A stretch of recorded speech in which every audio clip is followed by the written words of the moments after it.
Hello everybody and welcome to Little Squid League number 32. My name is Matthew Mega and I'm here with NATO, and we're going to be commentating the group set of this LSL. And to start off, we're jumping right into the next match. We have Splatsville Idol Group and Dark Matter. Yeah, we do. And for those of you who might not be as familiar with this group setting, that's actually a play all 4 rounds. Teams are divided into a series of different groups, and then depending on your performance in groups, that will determine where you go in top cut. And as we roll into our first match, Tower Control and Inkblot Art Academy, look at these comps that we have coming out from both sides. I love the Bloblobber coming out from this side over here. Bloblobber plus Blaster combo is not something we see that frequently. And going right into this match, I think the blob might be pretty useful on here. We do have the splash, got the wiper out there and on the blaster for Dark Matter. But right away, we do see that splash going down here, and we do see that charge slasher also trading in there. 2 down on the side of Dark Matter.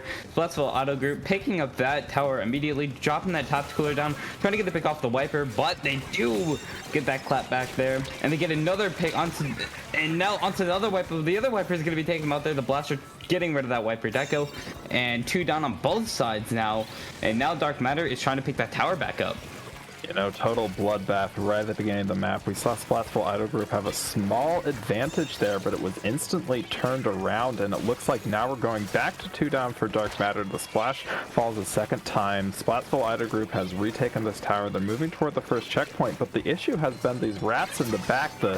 Always the wiper has been getting behind them on both teams, because we actually have that wiper deco that does have the missile sub-special with a really nice pick coming out from the Tri-Slosher. We've gone back to 2 down. It's already over a minute into this match, and they're within 1 point of each other here, Matt. And now going in, we do see a couple specials ready on the side of Dark Matter. There goes that bubbler. The blaster trying to go onto that plat, try to get whatever picks that they can here. And going in here, they're trying to now take out that wiper, but the wiper is going to get the pick off of them. Dark Matter is trying to pick up that tower again, but Splatsville Idol Group's actually been doing a pretty good job of defending this tower. You know, every time I see Splatsville Idol Group go, 1 or 2 down, I keep on thinking Dark Matter is going to make a massive push off of it, and really nothing has happened. We're already almost 2 minutes into the match. The furthest point is 15 at the time. I think the combined damage of that Bloblobber, like you were saying earlier, plus the blaster, has been keeping Splatsville Idol Group back, but really the only frontline aggression they have here is that wiper and maybe the splash. Now as they're moving to the left-hand side, trying to get a couple of picks here. Blaster is back in a good position. They're close to the bubble. This might be Dark Matter's chance to make a push here. Now going in 2 down on the side of the Idol Group, and we do see that blaster jump on the tower, fighting off the wiper there with that bubbler. The wiper's gonna have to back up a little bit while the blaster comes in, finishes off the kill, and we do see the wiper coming in, getting more picks, and now they're in the enemy's bats, popping those missiles, and Dark Matter pushing up right away with that rain, and now they do have a really good control of their plat, so Idol Group has to do something here if they want to get back in here, but they're already 3 down. Oh, that Comet and Oko, I believe it is, on side of the Dark Matter, pairing up extremely well up on the bats. Look how far Comet is pushed up here. They have their bubble up on the slick already. Checkpoint 3 falls for Dark Matter. Splatsville Idol Group has to collapse on the tower, and they do, pushing it to the 1 point meme. They now just need to clear out Dark Matter from their bats, but you know, Matt, this is looking like a very hard road to overcome on the side of Splatsville Idol Group. And now coming in here, it looks like they're trying to take over mid. I see that Zap just trying to paint up there. There comes another missiles coming out there. Dark Matter doing a really good job though of trying to get them back here. The splash, trying their most. They get that trade in there with the Zap coming in there to finish off the pick. We do see that Jet coming out there from the Idol Group, trying to get whatever picks that they can. There goes that Tacticaler. They're going to be really wanting to push up with that, but the wiper coming in there, getting the pick off of the Zap, and pushing back the Idol Group is going to be really what Dark Matter needs if they want to keep control and keep their time going. Fantastic series of splats coming from the wiper on the side of Dark Matter. They do go down, but they actually don't really mind that in this situation, as 3 again go down on the side of Splatsville Idol Group. It looks like Dark Matter really has most of mid control. I think if they want to pull this back here in the last minute, Splatsville Idol Group has to get back into mid, and if the bucket gets a couple of picks here, that might be exactly what they need. They're looking for the blaster. Now coming in here, 3 down on the side of Dark Matter, and this is the auto group's chance, and they're going to be going in for that checkpoint. The blob trying to throw them off tower. Chase is going to be a really good asset to try to get them off of the tower, but they need to get past this checkpoint if they want to make it into that overtime period. The missiles coming out there, and we do see the splash getting taken out by the Inkchamp, but the wiper coming in getting the pick, and the blob, they need to get rid of this blob. You know, it's funny you mentioned right at the beginning of the game, the blob could be a massive asset for them here, and all I see is blobs running across the field, causing havoc for Dark Matter, maybe not getting explicit picks, but definitely putting enough pressure, and it is paying off big time for Dark Matter as we see another pick coming down. It's 4 versus 2 on the field. It looks like Splatoon Auto Group has to rush the tower, and honestly, they are not going to have time. It looks like this first game is going to go to Dark Matter. Dark Matter's blob. I just want to, again, I put it out at the start of the match, but their blob really kept the idle group off of the tower in that last minute. That was a really crucial moment where the blob was just able to let them have it, and they just couldn't get past that checkpoint, which really helped them out in the end. And which is Dark Matters, you know, at the beginning of the match, you know, they were kind of going back and forth, and they didn't get much points on the board, but the second Dark Matter got that wipe, they just kept pushing. Not exactly a KO, but it was enough to win that game. It absolutely was, and I just love the synergy we saw coming out from Dark Matter. We saw 2 members going up to the bats, as there was one on tower, one pushing against the plat, and the combination of team members working together was able to get the picks they needed to push to 1. But as we move on to match number 2 here in this 3-match group, we'll have Rainmaker on Museum D'Alfonso, and don't forget that in tower control, the tower will only move so fast. In Rainmaker, the speed is constrained by how fast you push it. How do you think this perhaps slightly faster, if they want it to be, paced game style is going to play for Dark Matter or Splatoon Idol Group? Yeah, I mean, now that it's Rainmaker, the points, it depends on how well these players push in here, how aggressive they are, how defensive they are, and especially because on this map, you can rush in for that first checkpoint really easy, and then try to get as many points as you can. But the risk of taking that shortcut to the checkpoint is that the enemy team will definitely be guarding you there. So, but even though if you do get that checkpoint and you do get wiped out, that's going to be good. But at the same time, that gives the other team a chance to clear that checkpoint as well. So we might see a couple of checkpoints being broken here, but let's see how this really goes, because I feel like Dark Matter might keep up the same aggression that they did last match and try to push back that checkpoint really fast. Oh, you know, the blob comes out a second time, and typically we hear about Object Shredder Blob just being able to destroy that Rainmaker. It looks like a similar comp coming out on the side of Dark Matter, and I really love to see the Tetras coming out from the side of Splatoon Idol Group, I believe that is. It looks like an early combat here. No one's going to go down immediately. Missiles instantly come out. Just a general scrap in mid as we're waiting for someone to go down. Now coming in here, they do have that tactical ready. The auto group picks up that Rainmaker, and they want to be as aggressive as possible, and I think those Tetras are really going to help them out here. The missile and the rain out from the side of Dark Matter. The Tetras go down there, but the Rainmaker is trying to get that checkpoint, with the rain coming in, they're finishing it off, and now it's just a wiper fight. And the wiper on the side of auto group choosing the backup, taking a safer approach here, but their teammates are in there, so they want to pop this Rainmaker as fast as possible. The Tetras go down again. They have the missiles, but they grab the Rainmaker, and they do clear that checkpoint in time. But we do see the splash going behind them, but they do get taken out there.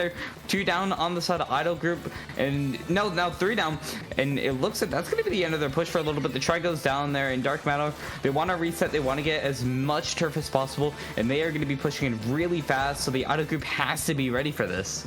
You know, they might have gone down early, but I really like the ability of Dark Matter to push back forward. Unfortunate, the last Rainmaker carrier there did get picked off as 2 immediate great splats come out from the side of the splash here. It looks like that the checkpoint is going to fall, and the checkpoint is actually broken by both teams now. It's a 3v4 on the field. Dark Matter might take this opportunity to try to push it. There's a blob versus Tetris fight, and it goes to the side of the Tetris as they pull out that reef slider. It's just the Tetris left as they get an incredible pick, incredible fall-off pick just to fall to Comet with that Trizuka. Lead has swapped in terms of Dark Matter, but there's only an 8-point differential here. Yeah, not too far, especially with that checkpoint. So the Splash trying to keep up this aggression, poking with those bombs is going to be really what they need here. They do get the pick off the Tri-Slasher, which is going to be what they need to get the double there. And they're picking up that Rainmaker, and they are going right in for that podium. And the members of the Idol Group rush them down right before that checkpoint is reached. And the Idol Group stays in this game. I want to commentate real fast on that play made by Comet, who is the vanilla Splattershot player on the side of Dark Matter. Not only were they able to get one with the main weapon, they were able to get a second one, I think with a bomb there, and being able to take two down really allowed their teammate to immediately grab the Rainmaker and push it forward. They might not have gotten the knockout there, but remember, the further they push it, the easier that lead is to defend in the future. And now at a 58 to 5 point discrepancy, I'd much rather be at a 5 point differential here than anything else. You're now going in here, the Idol Group, they do have that Rainmaker, they have that Tacticooler, but they really needed their teammates with them. The Swiper coming in, they're trying to get the pick, but the Tetra's coming in, they're finishing them off. And the Tetra's doing really good at poking at them. There goes that blob there, which is going to be huge on them. Another one, the Splash goes down there trading with the Tetris, but the Rainmaker tries to run it in, but the Wiper notices in time. The shot goes down there, and now we do see that Zap trying to push up there, but they do get picked off there. And Idol Group is really trying to push in here.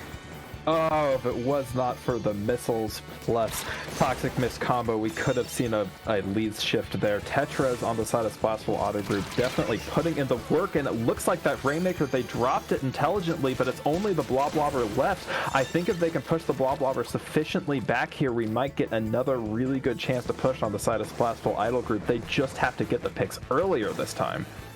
And I do see the Tetris getting a double, and that's going to be huge. The Wiper coming in there trying to take him off. But they go down there, down on the side of the Idol Group, and that's a wipe, and Dark Matter stays in the game, but an incredibly close push by the Idol Group. Idol Group absolutely had the chance there. They got the picks they needed. They just needed one more to get the lead. A 15-4 game. There might only be 48 seconds left, but what this has shown me so far is that both of these teams are absolutely capable of taking this game. That's two down again on the side of Dark Matter. I think we're going to continue to see the aggression coming out of Splashful Idol Group, and if they can just translate this into a slightly further push, we might see the win and the lead shift in the favor of Splashville. And now coming in here, it looks like the Idol Group, they're trying to push him with this Rainmaker. The Splash coming in, trying to get that flank there. The Wiper coming in, they're trying to pick him up. The Splash gets that pick from behind, but the Rainmaker's rushing them. 15 seconds remaining. The Splash comes up there to try to take out that Rainmaker. They trade, but the Rainmaker goes down, two down on the side of Dark Matter. And this is still a chance for the Idol Group to push up there, but the Zuka doing really good work there and going into overtime. This is going to be kind of risky here, but the Rainmaker going in there and the shot finishing off the Rainmaker. That's going to be a 2-0 for Dark Matter. That is such a incredible series of events, especially on the side of Splashful Idol Group. It was really early on we saw Dark Matter take their 95 point push, 5 points to victory, and I think they did an excellent job taking as big of a lead as they could at the time, because as we saw, Splashful Idol Group was able to push down to 14. If just a couple of picks had gone in the opposite direction, we could have seen an easy lead shift in favor of Splashful Idol Group, but as it stands, that's going to be 2 games in favor of Dark Matter. However, this is not a best of 3, it is a play all 3. Rankings and tiebreakers can be partially decided by the individual performance in each Swiss matchup, and as a result, we will be seeing Clan Blitz between these two teams on Manta Maria. And I really think this is going to be another close game, because we saw how on the last 2 games how incredibly close those ending pushes were, especially on Rainmaker. We saw them get down to the 14-point mark, and they were really close to taking that lead there and sending them into a real game 3. But Dark Matter has been doing a really good job of this defense, so if they can just pull that off on Clan Blitz, they do have that chance to 3-0. But Splashville Idol Group, as I'm seeing throughout this set, they are getting a little bit more aggressive every time they push, which is really good for them. Yeah, to the point of the aggression, I think that they are slowly trying to figure out, and doing so successfully, what works against Dark Matter and what doesn't. We saw the shift to the Tetras on Rainmaker, and I think that was the right pick there. Now, Clan Blitz on Manta, that is a little bit different. You can't necessarily just hold forward as soon as you get a wipe. There has to be quite a bit of coordination into putting those power clamps together and throwing them into the basket. But I think now that Splashful Idol Group has the chance to figure out Dark Matter a little bit more, I think we'll see a really close game 3 between these two teams. So going in, these teams are picking their weapons, and if Idol Group can take this point off of Dark Matter, I think that's going to be really good for them, especially going on into the group to see what kind of bracket they get placed into. So going in for this, they want to be aggressive, and they want to make sure they can team up and even use that blob to their advantage, because I think was Dark Matter the one with the blob? Dark Matter was playing blob both games. Okay. An incredible thing for me to see, and I personally really hope we see it come out on this game 3 here as we're moving into our third and final game of this set. Let's see what we have coming out. The Tetras come back out from Pine here. Really glad to see that, and we actually see a switch away from the blob on terms of Dark Matter. It looks like they're going to be going for the vanilla Jet Squelcher instead. You know, we haven't seen a whole lot of that since the custom variant came out, but with the rise of VAC in the meta, I think we might be seeing a lot more of it. Yeah, I mean, going into this, we do see Auto Group, they have those Tetras for the aggression. We saw how well they worked last game, so let's see how well they do now. And as I say that, they get a pick on the splash in that bunker. They're trying to go in for another pick on that Gal, but the Gal cancels that slider. And Auto Group, they have those missiles out. They take out that zap here, but the splash stays alive there.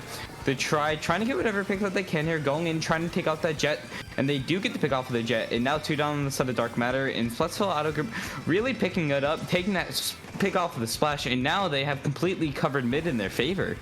I love the definitive control we see coming out early from Splashful Idol Group. They might not have player advantage, but they did just a moment ago, and we saw them pair up really well to take on the members of Dark Matter. They're being pushed back a little bit here. We saw 1 or 2 get picked off in the street. The Tetras is up, playing really aggressive again, gets another pick. There's 3 versus 4 on the field, and the cooler is out. I think they might just push right here as we see a really nice Reef Slider pick coming out from the side. If that's their Pine, unfortunately, that is Comet there coming out with the Kraken kill. They're able to get the power clamp in, but honestly not much more. I think this push is dead. And the Reslider did a really good job, even avoiding that Kraken for a little bit. Able to get that first point of the match there. Going to be really good for them. But going in, we do see that check going down there, and here comes that Tetris on the flank, but unfortunately the Gal takes them out just in time there. They do have a power climb in mid from that zap here, and Idol Group keeping up the aggression though. They're wanting to really push back Dark Matter, which is what they need to do here. The zap going down though, the Wiper picking back up that power climb, and they have those missiles ready. I am absolutely loving seeing what's come out on the side of Splashful Idol Group this time. They have 21 clans. Drop that to 19 as the Wiper goes down. But basically the entire game so far, they have had control of mid. And as 2 go down on the side of Dark Matter, Splashful Idol Group has actually got them 3 down. It's just the VAC, and they are isolated on the left-hand side of the field here with 2 fighting them. They're able to get a really good stall and able to get a trade out of it. But in general, Splashful Idol Group has really held mid this entire game so far. And now we do see that splash on the bunker, and we do see the trying to push there. There comes that Tacticooler. And now this push really wants to start, but they're going 2 down here in Dark Matter, trying to push them back here. And we do see that try going up behind them. Try to give her picks that they can there. They do get 1, they do get a double. And they do pick up the clamp just in time. They get the triple. And that's going to be really good for the Idol Group pushing in here with that super clam. That was the epitome of the pincer there. We saw, I believe that's Maito K there on the Tri-Slosher, able to pinch through the cut, already down to 38 points as they jump the Super Clam in. Abyss scoring a couple more points. Pine playing super aggressive, able to get a pick on the wall. Reef Slider coming out again. This is domination in terms of the team who has already gone 2 down in the set. I'm loving what we're seeing out of Splashful Idol Group here, Matt. And I point out their aggression. There comes that Tetros coming in there. They do get that cancel though. And going in here, we just saw how aggressive they were, especially that Tri-Slosher. That was a really good triple on their side. And going in all the way pushing from 80 to 29 in the Dark Matter group, they really have to get some clams going here if they want to win this game, but it's looking really promising for the Idol group. This is Dark Matter's first chance the entire game. The first time they've moved past mid, they're looking for a couple of picks, as I believe that's Drewski goes down on the bunker. That's not what you want to see with only a minute left in the match. It looks like Oko here is having to back up to mid, having lost their teammate, and they go down themselves, has already gone back to control. All of mid is back to control for Splatsville Idol Group. They have a Kraken in their base, but I honestly don't think this Kraken's going to do much. They don't have someone with a power clam. They have the pity. They only get one follow from that, and two go down on the side of Splatsville Idol Group. We're going to need to see a lot more clams coming from Dark Matter.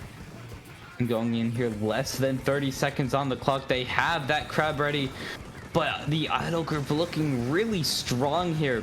We do see that Trey going down there. There goes that Zap at the same time. And we do see the Idol Group trying to push up there. They do get the pick off the Wiper. In the last 10 seconds is Jet. They have a few clamps, but they need two more. They're the Kraken coming in here, trying to take control of their plat there. The Trey trying to rush in there, getting the pick off of the Zap's going to be huge there. But the jump coming in there for the overtime. And the basket is open for Dark Matter. But I don't know if they're going to have enough clams. Oh, the Vac user unfortunately goes down there. It's a Tetra versus Splash fight. I don't think they have another one, and the basket is going to close. What a fantastic game 3 coming out from between these two teams. You know, Matt, I absolutely love the shift in aggression we saw that entire set from Splatsville Idol Group. They were a little bit standing far back. We saw a couple of wiper trays and such in the first game. Second game, they really started to figure them out with the Tetras. And third game, we just saw a lot of dominance from that aggressive pincher comp. It wasn't just the triple we saw coming out from the Tri-Slosher. It was the coordination from that team to know when to bring the clams in, when to jump the ball, and when to score. And also, even on defense, we only saw them give up 2 power clams. 70 points is a really good score when you've already pushed to 20 yourselves. So excellent performance from both of these teams. I'm super excited to see what they do throughout the rest of today. Yeah, I mean, we do have a couple more rounds there to decide who's going into that top bracket. And both of these teams really strong, and I feel like we might see both of them in top cut, but don't quote me on that. I absolutely hope we do. So that concludes round 1. We still have 3 more rounds of our Swiss stage here. Please stay with us.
Hello and welcome back everybody to round 2 of groups in Little Squid League 32. My name is Nato. I'm joined here by Matt, and we have a matchup against Krillstreak and Mocha Moonlight here. I believe we've seen Krillstreak a couple of times in previous LSLs. They're more of a well-known low-level team here. I have not seen a lot from Mocha Moonlight myself, so I am really excited to see what they put together here in this Little Squid League.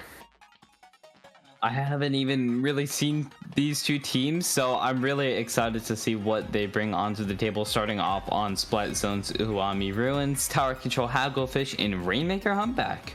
You know, I am already excited for the round 3 match between these teams. Rainmaker Humpback is somehow the worst, but one of my favorite map mode combinations ever. But we have 2 games to play before we get to that one here. Matt, Unami Ruins Splat Zones is going to be our first matchup. And my personal experience with this map mode combination is if you can get the other team wiped, then you can stall them out almost indefinitely. What kind of strategy do you think we're going to see these teams come out with on this first map mode?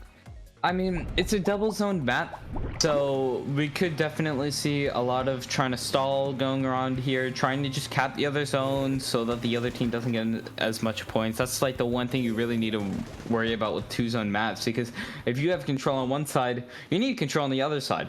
So, and I think those missiles on the side of Mocha Moonlight are really going to help out, especially because missiles are just so good at getting these teams just out of the way, and they're easy to paint too, so I feel like we're going to see a lot of missiles coming down here. But right away we do see 2 on the side of Mocha Moonlight going down here, and 2 on the side of Krillstreak going down.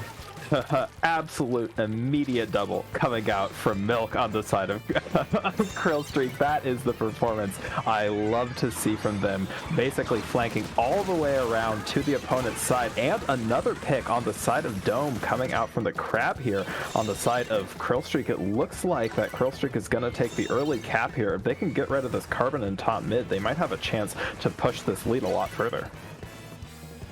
And we do see the other Carbon taking out that Carbon, and I feel like we're going to see a lot of sharking going around here. Those missiles coming in there, taking out that Carbon, the Stamper coming in there, getting that jump on the knot, which is going to be really good there. They're trying to get that Stamper, but it looks like they do get it, and it looks like Mocha Moonlight taking control of the game, and we do see that Carbon coming in there, but they do get the pick, and they're going in for another, but it's not going to work. There's a splash coming in with the flames. The T-Tech goes down there, and they trade with the flames. That's going to be huge, but at the same time, nobody has that zone. I just want to commentate that entire 30-second encounter, nobody has hold zone, and still nobody does. We have one zone in the favor of one team, one in the favor of the other. We might finally see this go in terms of Mocha Moonlight, but even with 3 down on the side of Krillstreak, we saw the Carbon Roller, that was Milk, jumping into their teammate, the last one alive in mid, and getting one of those picks, stalling it out just long enough. But now things have stabilized a little bit. 1 goes down on each side, make that 2 on each side, as the Carbon very narrowly avoids death here. We have a crab fight coming out, and it looks like things are going to stay temporarily in favor of the side of Mocha Moonlight. And now going in here to see all the rollers fighting over there. But we do see, it looks like Mocha Moonlight still staying strong with the zone.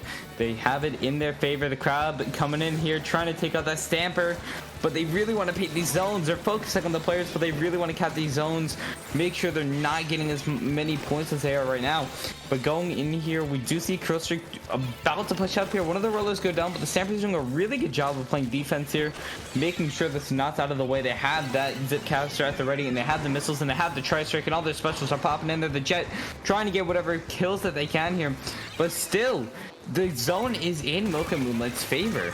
Yeah, we did thankfully see very, very briefly there the swap in favor of Krillstreak, and that did give them the penalty, but it looks like we're going to be going soft wipe in favor of Mocha Moonlight, as Krillstreak is coming back from the zone, coming back from the spawn, and taking back control of the zone. This is really the first time the entire game where we've seen them solidly in control. Missiles come out, and they're able to dislodge them from top mid as a really nice bomb comes out. The roller is looking for this matchup here. 2 down on both sides. If you're Mocha Moonlight, you just want to get the penalty on the opponent here. And going in here, the Flinks is doing a really good job of picking off the members of Kill Streak, and now just trying to keep that zone cap in their favor.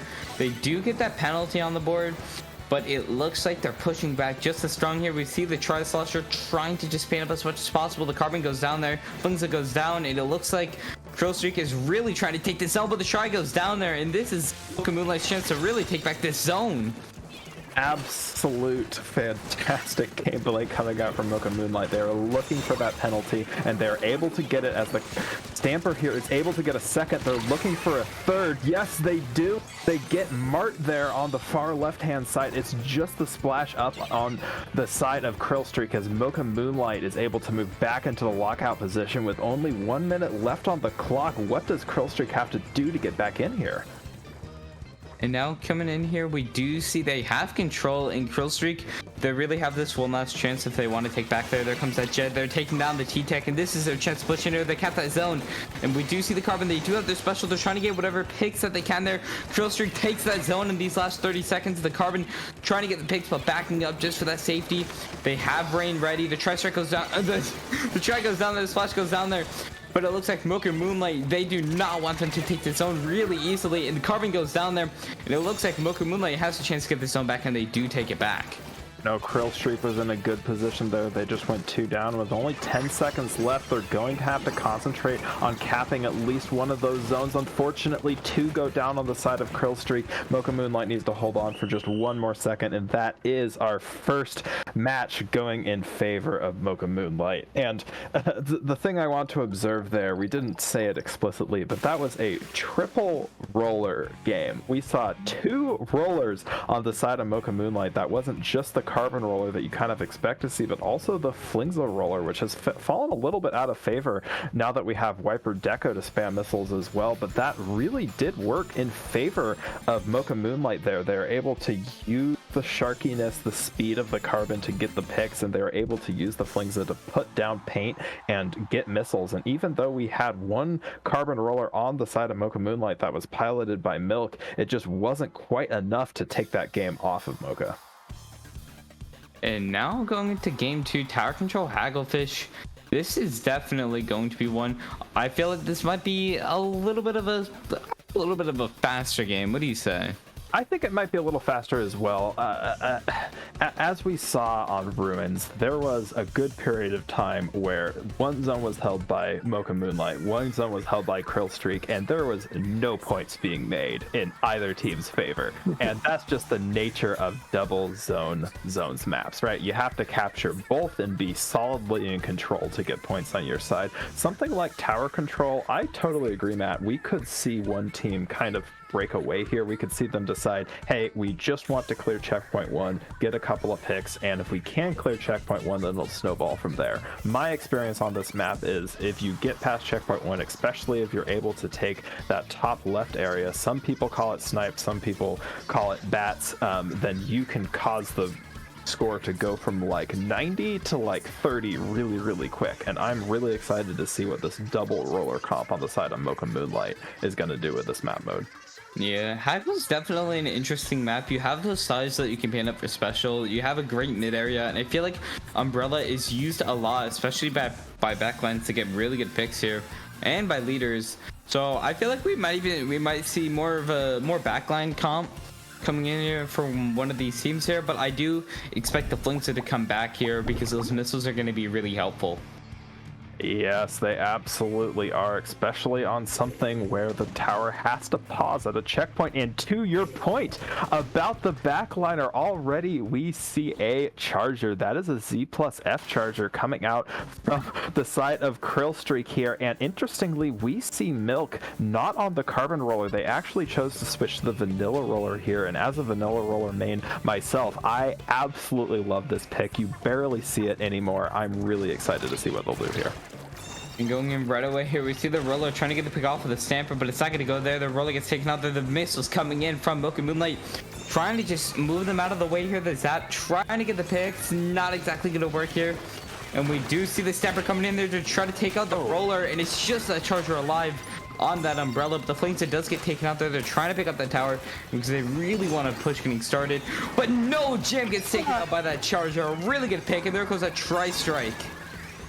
absolutely peak charger pick there, kind of through the window in order to get that player off of tower. They're only able to push to 89. The Flings that goes down on the side of Mocha Moonlight. They're not going to have any missiles immediately, although we do lose the Vanilla Roller, and another pick coming out from the Z plus F. I believe that's Cloud there on the side of Krillstreak. They are absolutely keeping this alive here for their team, not allowing Mocha Moonlight to make any pick whatsoever. They might have lost their vanilla shot there, but mid has really turned in favor of Krillstreak, and this is what they're going to need if they want a push here, as the roller, a carbon roller, goes down on the side of Mocha Moonlight.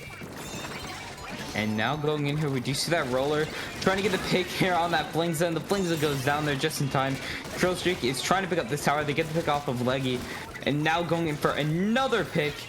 But it looks like they do get stopped for a second, but the T-Tech does get taken out there. And this is Krillstreak's chance. They're 2 down. They're in a good position there, but they need to keep defense high. There goes that bubbler. That's going to be really good for them. They're trying to get the Rickroll, but it's not going to work there. The Tri-Strikes. Oh, I'm sorry. Oh, Milk was absolutely cooking there, getting a couple of picks, able to deploy like 2 bubbles there, just barely being taken out by the Flingza, who themselves is pushed off the side. Krillstreak, though, is still in control here. The Charger's in a good spot, unfortunately gets taken out by a very, very, very aggressive Flingza, who's able to take out another member, and that's actually a soft wipe on the side of Krillstreak here. They're going to have to reset up, and don't forget that Krillstreak has only made it to the first checkpoint. They haven't cleared the first checkpoint, so if Krillstreak can prevent Mocha Moonlight from getting any points on this check, then they will retain the lead here. We do see Gem getting taken out. The Charger doing really well here, but it looks like Mocha Moonlight taking that lead. That's going to be really good. The Flings are doing really well here, staying on that tower, but the Charger takes him out. This Charger also doing really well. There comes that roller for the other picks. They're 2 down on the side of Mocha Moonlight. Tri-Strikes trying to throw out Mocha Moonlight, and Krillstreak trying to pick up that tower. They have 2 minutes left to take the lead, and as long as they can get past this checkpoint, they can definitely take the lead. Oh, the carbon roller shark is not what you want to see when you're trying to push back to mid. You know, we have had some really good plays come out from the side of Krillstreak, but they haven't been able quite to put it together as the carbon gets another pick here. They're looking for the Charger. They have to back up a bit as more pressure comes on top of them. As 3 go down now, it's only the Flings alive. They are able to take out the roller, but I think Krillstreak needs to action on this opportunity. And now going in here, they want to get that checkpoint, but the Flings are coming in. They're getting the pick.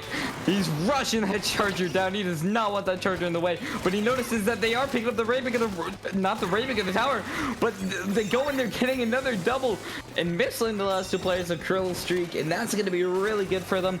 They are able to stop this push. This Flingza is doing really good stopping these pushes. You know, we don't always think of the Flings as the front line, get all your picks, do your slay weapon, but as a roller against rollers, you kind of have some idea of where to pop, and they are able to get a critical 2 splats there with 3 down on their team. Milk is able to pop the bubble here, but they're not in a great spot. They have to back all the way back up through mid. The carbon does go down, but it looks like that Mocha Moonlight is just going to try to stall here. I think they're content with just getting through the first checkpoint, and they're going to try to hold on for the next 35 seconds. They need to get this pick here as 3 go. No, all 4 go down on the side of Krillstreak, and we are going to see a difficult uphill road for them.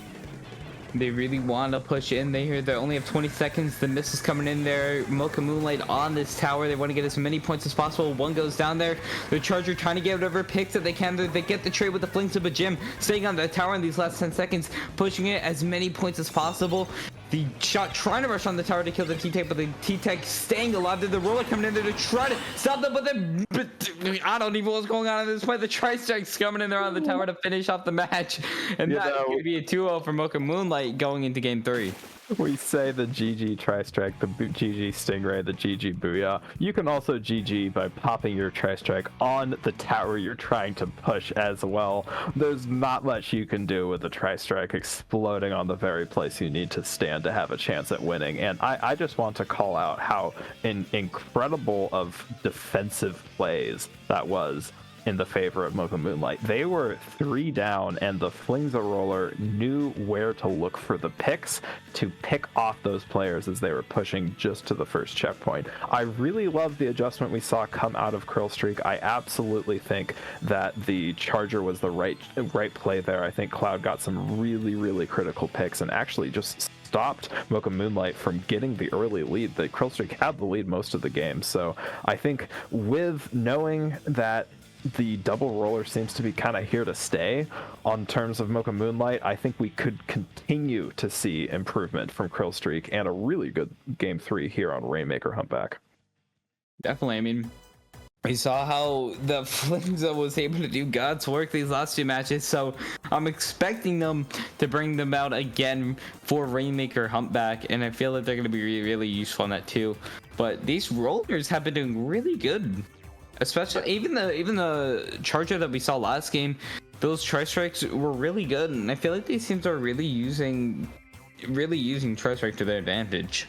Yeah, I think you don't always see a variety of like double roller comps, or this charger versus that charger in every single game in all levels of competitive Splatoon, which is one thing I love so much about Little Squid League. You will see absolutely everything. The teams, here have sort of figured out, hey, we want to play this. We want to see how it works for this tournament. We just want to see how it compares against the other team, and you'll see crazy things that you might not see anywhere outside of like weapon limited tournaments, and I absolutely love that. When would you think that Carbon plus Flingza is going to be viable? Well, Mocha Moonlight has just proved it for you. I mean, if it works for them, it's not a problem. That's how I take it. Absolutely not. I love these comps coming out from both sides. So as we move to our third and final match, and for those of you who might not be familiar, even though Mocha Moonlight does take the set because they have 1-2, it is Swiss, and it is to Krill Streak's benefit to try to take a game off of them, as this will help them in terms of tiebreakers and ranking for top cut. And as we move into our third and final match between these two teams, I am ecstatic to see the Z+F coming out a second time, and again the double roller comp coming out from the side of Mocha Moonlight here. I love the double roller that Mocha Moonlight has going here, and we do see a machine coming out from Krill Streak. If those Booyah Bombs can help them, it's gonna help them, and it's gonna do good for them. So going in right away, we do see the machine going in there for the Carbon getting the pick before being taken out there. One down on both sides. There comes those tri-strikes from the side of Krill Streak. They take control there. The knock goes down there, but with the T-Tech getting another pick there, that's gonna be really good here. And they're picking up that Rainmaker, and Krill Streak starting off this game really strong here, going right in for that checkpoint. Yeah, really fantastic situational awareness there to know to pick up the Rainmaker, that there's 3 down. It was just one of the rollers, and actually both of the rollers are down. They're able to take out the T-Tech as well. It's only the Stamper. They know that the Stamper is zip casting at the moment. It looks like they're just going to go for points here, to be honest, and they're able to push it all the way to 32. That is a really good opening push, I would say, for this map mode. And going in, we see that Carbon Flame. They're taking out the T-Tech, and that's going to be the end of Krill Streak's push, but really strong for them, and Mocha Moonlight definitely gonna have to combat them, and I feel like those missiles are gonna do really well, even though the Rainmaker is the Flingza.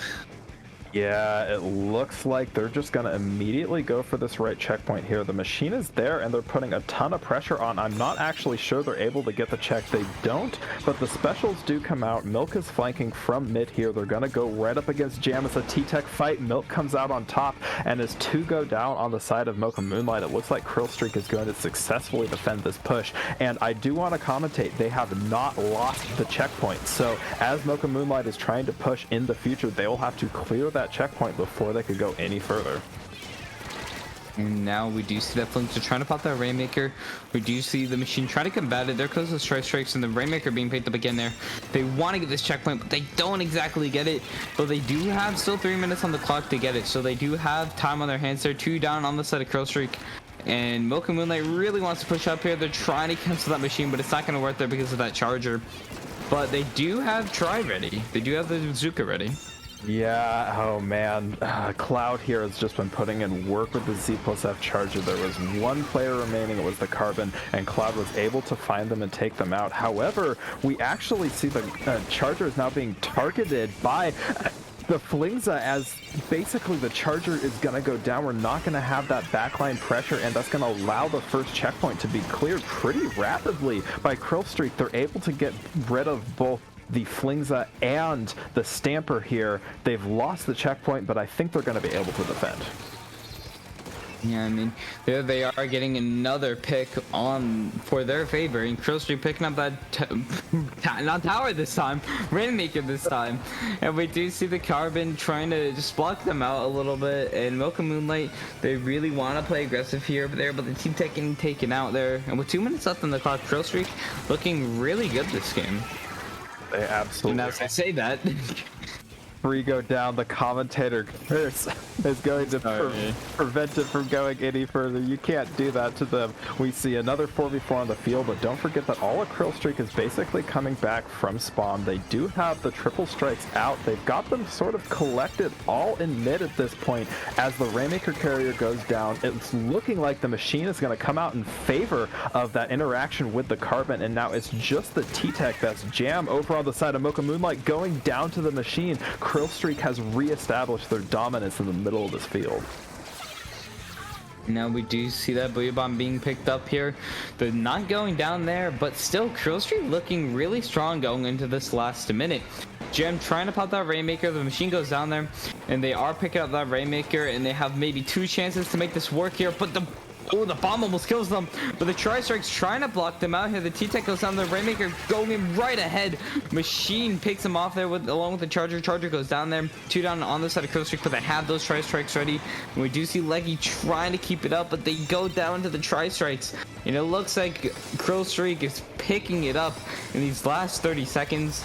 They are still looking strong, even though the lead is very close. You know, it's always a question of, do we be patient with the Rainmaker or do we just push it? And it looked like Mocha Moonlight put all their marbles on the latter option there, and it almost worked out for them. It's a 3v3 on the field, and Mocha Moonlight needs to take this back. They're going to have to take it from a very inconvenient location. Don't forget that this is Splatoon 3, and they can flank left, they can jump, but as 3 go down, it looks like Marta's just going to sit back here and defend the Rainmaker, and it's looking like the third game is going to go in favor of Krillstreak. What a fantastic set here in round 2.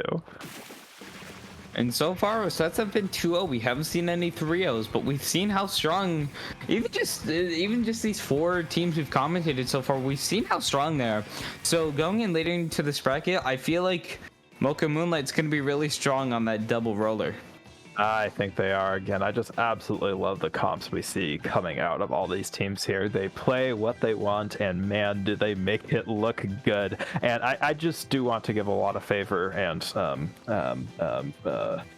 commentary on Krillstreak here, as they were able to make a lot of adjustments coming from Ruins to Hagglefish Market, and especially to Humpback Pump Track. They pulled out that Charger, and we didn't talk about it, but Milk actually switched off of the roller onto a T-Tech onto a shooter, and now I'm used to them playing almost entirely rollers, so even though it's a shock for me to see them playing a shooter here, they really made it work, and they took that Humpback game in dominant fashion. I think we're going to see a lot of good stuff coming out from both of these teams as we move throughout the rest of Little Squid League 32. And it looks like we have a little bit before round 3 starts, so we're going to take a little bit of a break, and we'll be back for round 3 of LSL 32.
Hello, everybody, and welcome back to Little Squid League number 32. My name is Matt, and I'm here with NATO, and we are here for groups round 3. We have Death Crab for Cutie versus Hook, Line, and Sinker.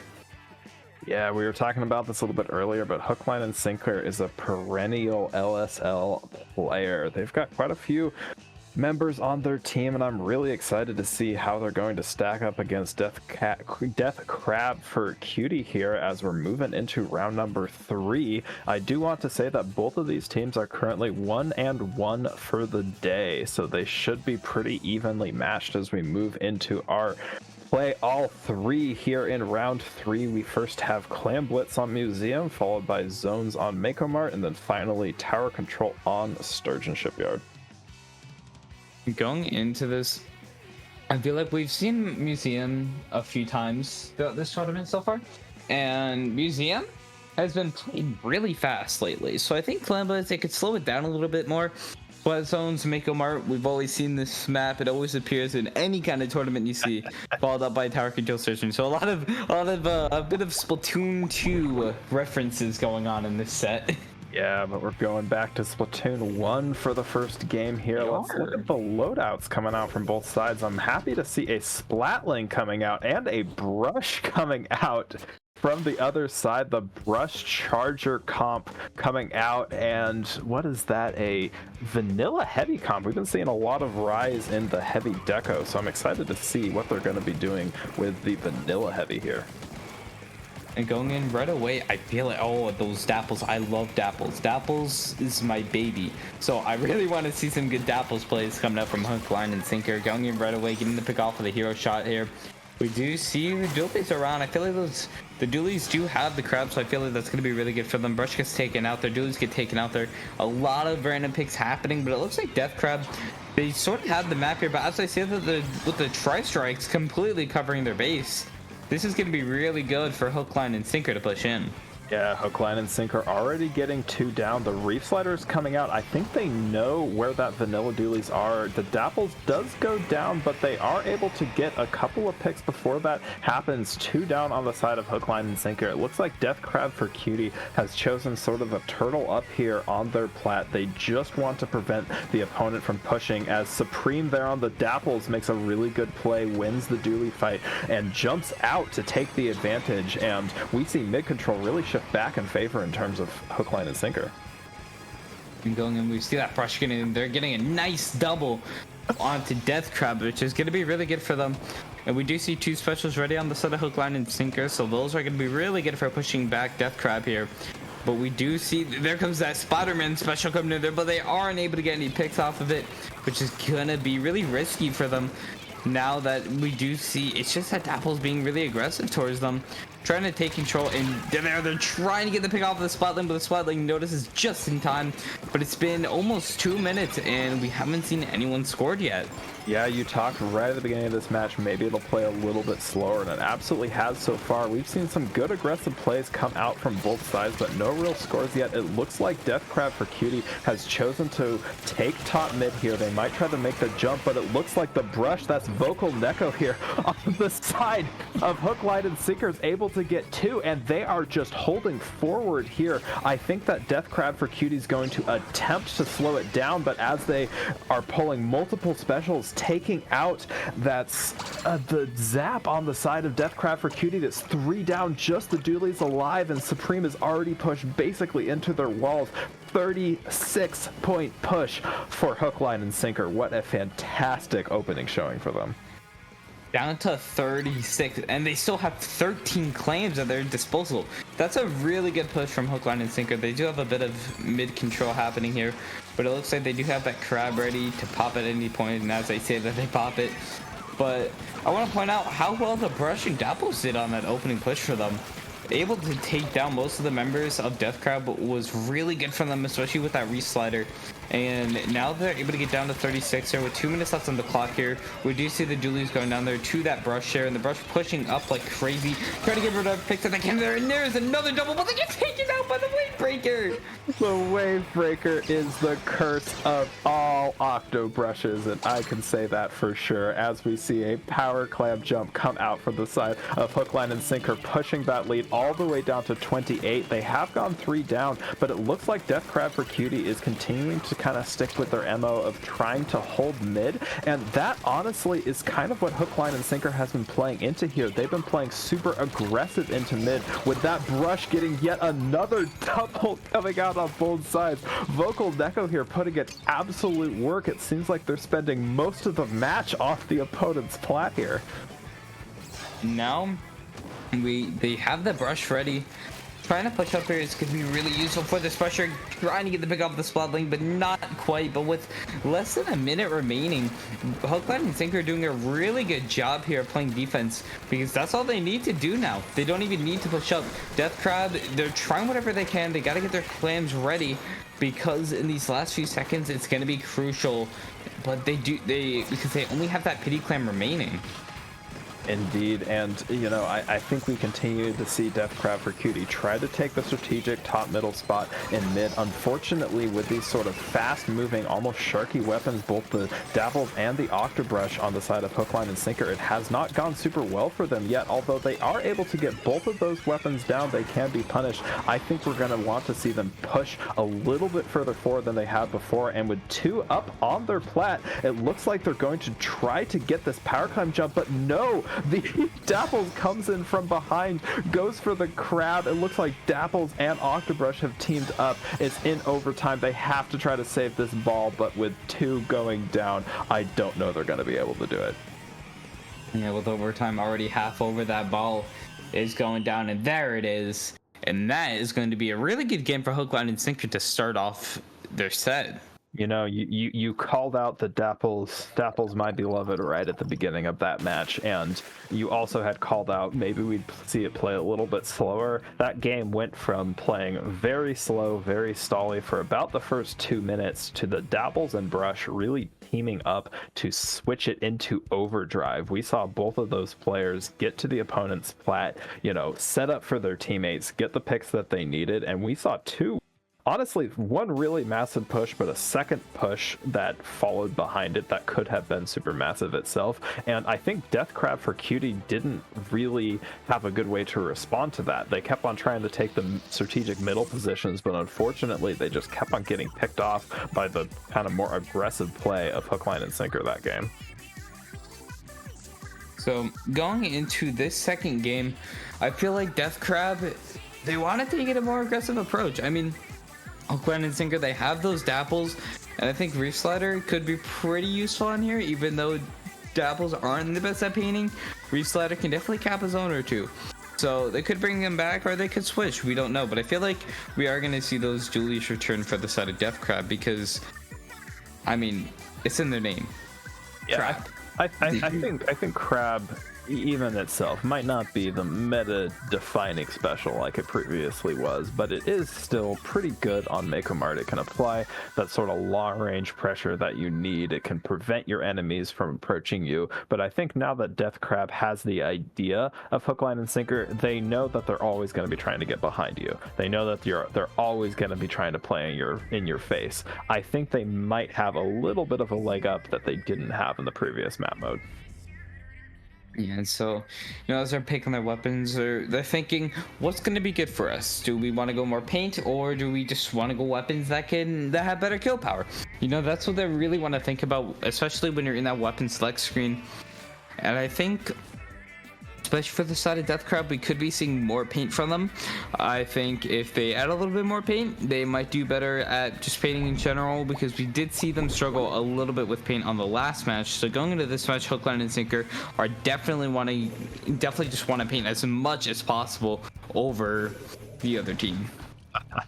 We see fire fought with fire. There is a Z plus F on both sides of the field. That is going to be Mino on the side of Death Crab for Cutie, and Charger, it's in the name, on the side of hook, line, and sinker. Maybe they just want the additional charger pressure to deal with the charger, and we see already hook, line, and sinker taking initial control. 2 picks instantly on the side of 3 picks on the side of hook, line, on the side of hook, line, and sinker, pushing Death Crab down to 1, almost getting the quad, but just barely being taken out before the jump out. The dualies and pressure just so strong on here.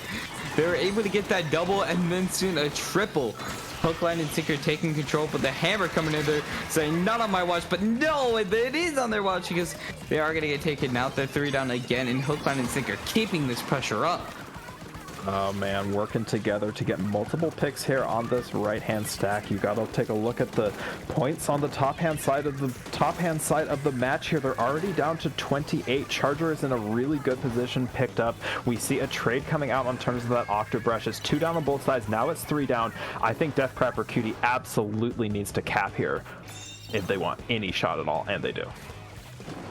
And going in here, 16 remaining for hook, line, and sinker, which is going to be really good here. The brush coming in here, trying to get whatever picks. They do notice it, but the Dapple's coming in to help out. The Dapples get taken out here. We do see the Tri-Slasher getting taken out by that brush there. They want that charger gone, and they get that pick there, and then another coming in here, and they get the other pick. Can they get the quad? But no, the crab coming in here to try to cancel it, but it's not enough. What an insane series of play from Vocal Neko here, the brush player on the side of hook, line, and sinker, getting the triple, almost getting the quad, but now Death Crab for Cutie is being pushed to 3 down again. They've applied a lot of penalty points to hook, line, and sinker, but look how fast that penalty is being chewed through. There's almost 20 penalty points left, and there's 2 down on the side of Death Crab for Cutie. It looks like they're going to try to pop this hammer on the right stack to get the charger out of position. They're able to successfully, and able to get a second one, the hammer throw, but as it's a 2v2 on the field, they're going to have to decide whether they pick or do they kill, and it turns out that they attempt to paint, and they get taken out yet again by the brush player. They absolutely have to cap here. They're doing everything they can, but it looks like it's just not going to be enough, and hook, line, and sinker is going to take that game in a definitive game 2. A great game from hook, line, and sinker, coming in here with that knockout. And I think that's one of the first knockouts we've seen. I think it might be the first knockout we've seen, actually, if I'm recalling correctly. I think hook, line, and sinker just knew what they had to do. I'm really glad we saw the adjustment come out on the side of Death Crab for Cutie. I think the charger versus charger was definitely a good idea to try to keep hook, line, and sinker's own charger back a little bit further, but unfortunately on a map mode like Mako Mart, where you can play around the stacks, and if you, like Vocal Neko there, knows or has a decent idea of where the enemy is going to be standing, you can pull off crazy double triple plays like that. And I think we saw maybe 2 triples coming out from that Octobrush player on the side of hook, line, and sinker. Definitely really strong play, and their teammates were able to totally take advantage of it. I do love on the side of Death Crab, we saw some definitely good recovery plays as well. They were able to get the cap. It was not by any stretch of the imagination 100 to 1 victory, and had they gotten that last pick at the end, if that wiper was able to get that last pick, then we totally could have seen them push their point a lot further than what ended up happening. So I think that now Deathcrab for Cutie has a much better idea of what hook, line, and sinker is going to do. It seems like they're sticking with that aggressive Dapples and Octobrush comp. Maybe we can see a change for Sturgeon Shipyard tower control. And, you know, going into this, I feel like we could see another Dapples and Brush combo. You know, it worked so well last game. Why not bring it back again? You know, if it works for them, just like the double roller we saw last set, I feel like these comps they're less traditional, but they're really fun to see. They absolutely are. And, you know, we might have talked a little bit too much almost in some ways about the Brush, but we have to give credit to the Dapples and the other players on the side of hook, line, and sinker. They are really enabling that Brush and their aggressive weapons to get into the positions that they need. And the same is true for Deathcrab for Cutie. We saw them working around their wiper players that might not have gone in favor of them for that Splat Zones Mako Mart game, but if they're able to get the aggressive players to where they need to go, we totally could see this go in the opposite direction. I think we're kind of seeing that here already as they've decided to switch off the charger. And what is that? A Rapid Blaster Pro Deco? Am I saying that correct? From Muno? That is. On the side of Deathcrab for Cutie? Interesting. And so going right into this game, we do see the charger coming out here, but a little bit of a change up for Deathcrab, going in there with a Rapid and Dapples. So we're seeing two Dapples this game. I love Dapples. I love seeing these team comps. And right away, we do see some moves coming in from the Nevo, but the wiper is not letting that happen, and they get the pick off of them. T on the side of hook, line, and sinker, and Deathcrab pushing in right away. And now that they have that tactical, they want to push as fast as possible. Oh man, you know, Matt, I was so distracted thinking of the blaster, I didn't even realize that it looks like Deathcrab for Cutie is fighting fire with fire. They've brought a Dapples of their own. Admittedly, it is the different variant, but it looks like they have sort of figured out maybe the thing that we want to do is play the same weapon that's been giving us trouble on the other side, and it's already been kind of working out for them. They do go 2 down, but they were able to take the early lead here, push about halfway through that first checkpoint. Unfortunately, it does look like hook, line, and sinker is able to get 2 down on their side and aggressively push back through mid. And now this is their chance to push back. If they can get another push, that's going to be their starter. They're going to be like, okay, they're 1 down, we push this. And that's exactly what's going to happen. They take out that tower right when those Dapples go down there. And we do see the Rapid going down there, 2 down there. The Tri-Strike's coming out there, and they have that Reslider already. Hook, line, and sinker, they're picking up that tower, and they're going right in for that checkpoint. And they're really going to want to get it now. And we do see those bombs being thrown in here, and there's that lead take. And they are going to get past that checkpoint. And with 3 minutes left, they are looking really strong there. There comes that Reef Slider, the Brush going down here, but they still have that tower. The Rapid trying to force them off tower. And there comes that hero shot to take off that Forge. And the Dapples coming in, they're trying to get whatever picks up they can here. But it doesn't look like it's going to happen. Though we do see the whales being popped. We do see a lot of specials being popped here. But Deathcrab doing a really good job of the defense. Yeah, kudos to Deathcrab for getting this a little bit more stable here. It was looking a little bit nerve-wracking when we saw the Dapples up on the grates, but as we commentated earlier, I think this choice of the Blaster is strategic as a really good pick. Blaster versus Dapples is not always something you see comes out in the Blaster's favor as a second pick on the side of Deathcrab for Cutie. I think those 2 picks are what they're going to need to move back to mid here. And we do see the hero shot going down here, and we do see the Brush going down. 2 minutes 20 remaining, and hook, line, and sinker looking really good here. They might be 2 down, but they have a really good lead for them, and they have that checkpoint to back them up there.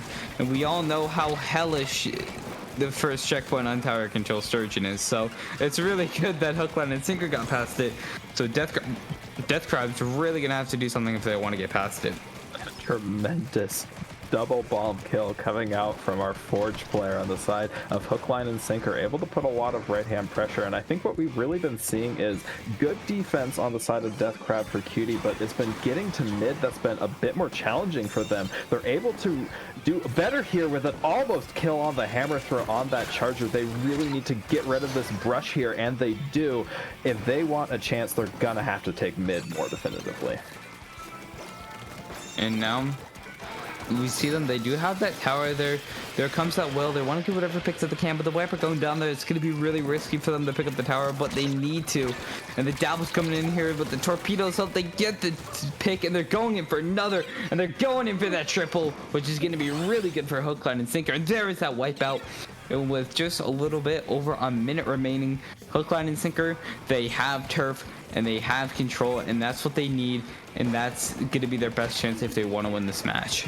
The turf control that you're talking about is absolutely what has been holding them here. Every single time it looks like Death Crab for Cutie has gotten 1 pick, has gotten 2 picks, they are able to get back to mid and get the control that they need to keep Death Crab for Cutie basically back in their base. And we see here just insane dabble play from hook, line, and sinker. They know that playing forward, if you play forward far enough, you don't necessarily need to defend your side. They're choosing to keep the tower being pushed even further forward to go down. But man, Matt, look at the mid control that hook, line, and sinker has. In some ways, they don't even care that they're 2 down because they still have Death Crab for Cutie almost entirely in the opponent's map color. They need to get a couple of picks on the dapples and the octobrush if they want a chance here. And going in here in these last 10 seconds, it's looking really strong here. But with the overtime, hook, line, and sinker is going to be taking that 3-0 over Death Crab Cutie, and that's going to be really good for them. Yeah, man, you don't frequently see a day when you have a dapples and an octobrush play as the 2 main slayers. And those 2 main slayers are constantly able to turn 2 down situations into 2 up situations. Just the total coordination from hook, line, and sinker, able to really put enough pressure on Death Crab for Cutie. And two Death Crabs credit, they were able to make enough of a shift that they could defend the second checkpoint. Unfortunately, I think the aggression coming out from hook, line, and sinker was just sufficient to take the first checkpoint, and by that point they were happy to play far enough forward to prevent Death Crab for Cutie from even getting to their first. I think their mode of operation to play aggro as quick as you needed and then sort of back off worked out really well for them, and I'm really excited to see where hook, line, and sinker is going to go from here. And as our first 3-0 of the tournament happens, we have one more set we're going to be commentating, which is Group Round 4, and that's going to be starting up shortly. But we're going to be taking a little bit of a break, letting the other teams finish up their matches, and we'll be back shortly.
Hello everyone and welcome back. We are at round 4 of our Swiss stage here in Little Squid League 32. My name is Nato and I'm joined here by Matt.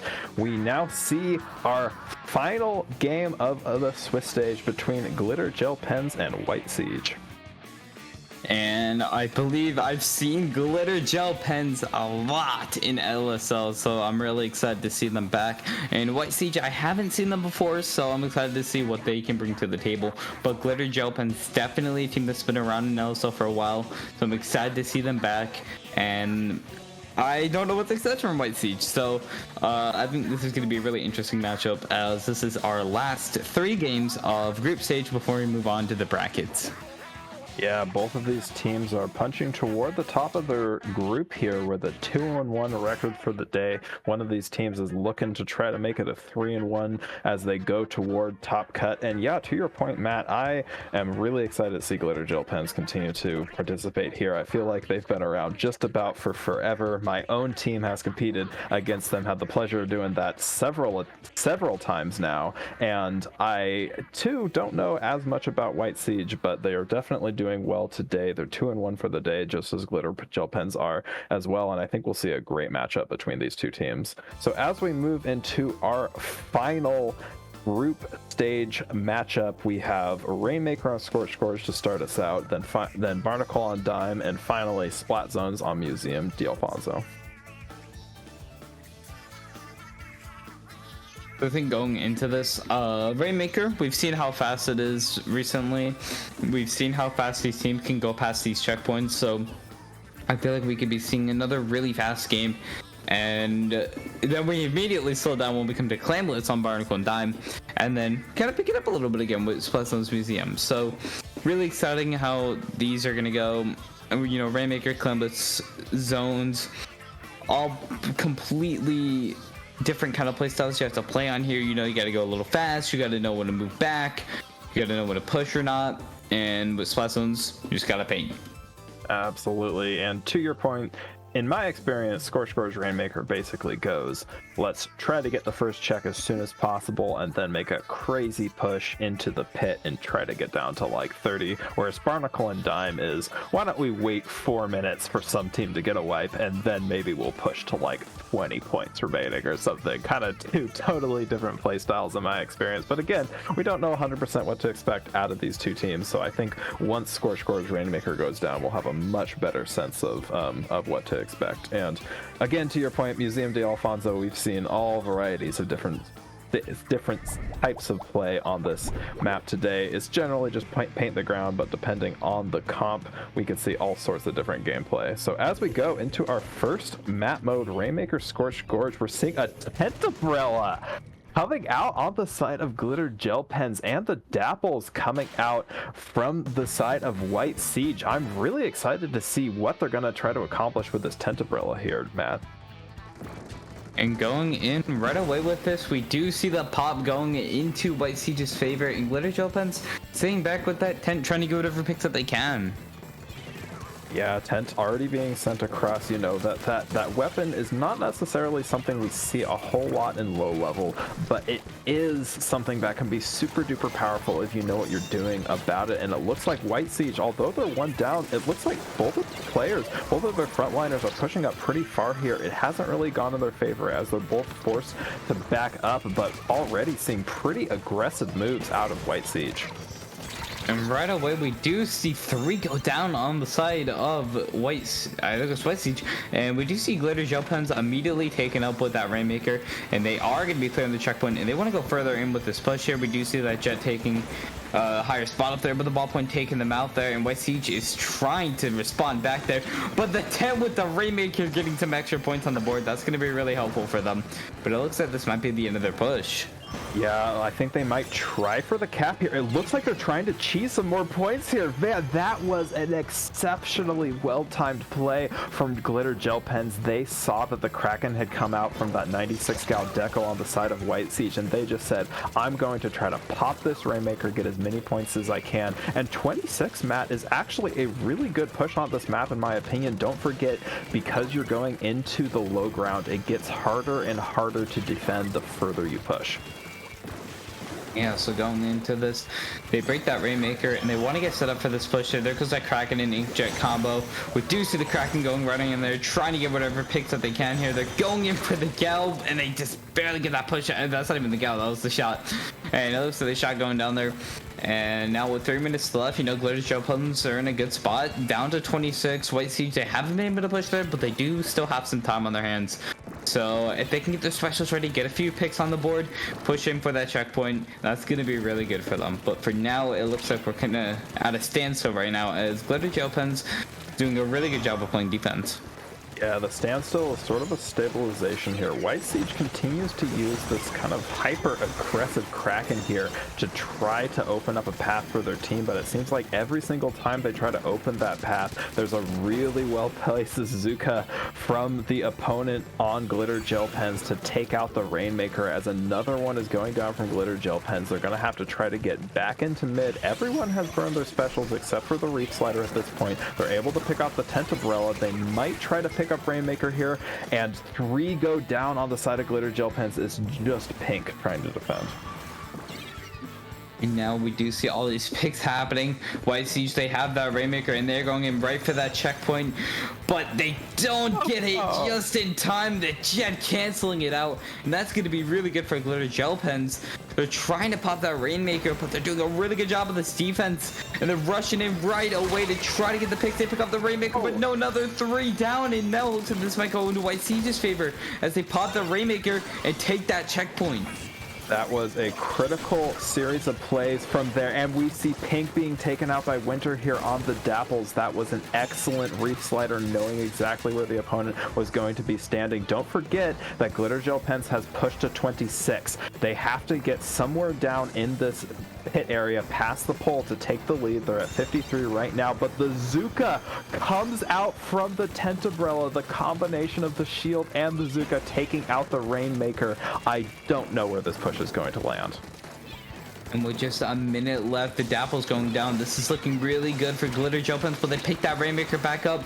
The Inkjet trying to take them out, and we do see this hero shot moving around. They do get picked up, but they get the Rainmaker just in time. Tenebrella there to assist there, and that's going to look really good for Glitter Gel Pens as now White Siege gets backed up.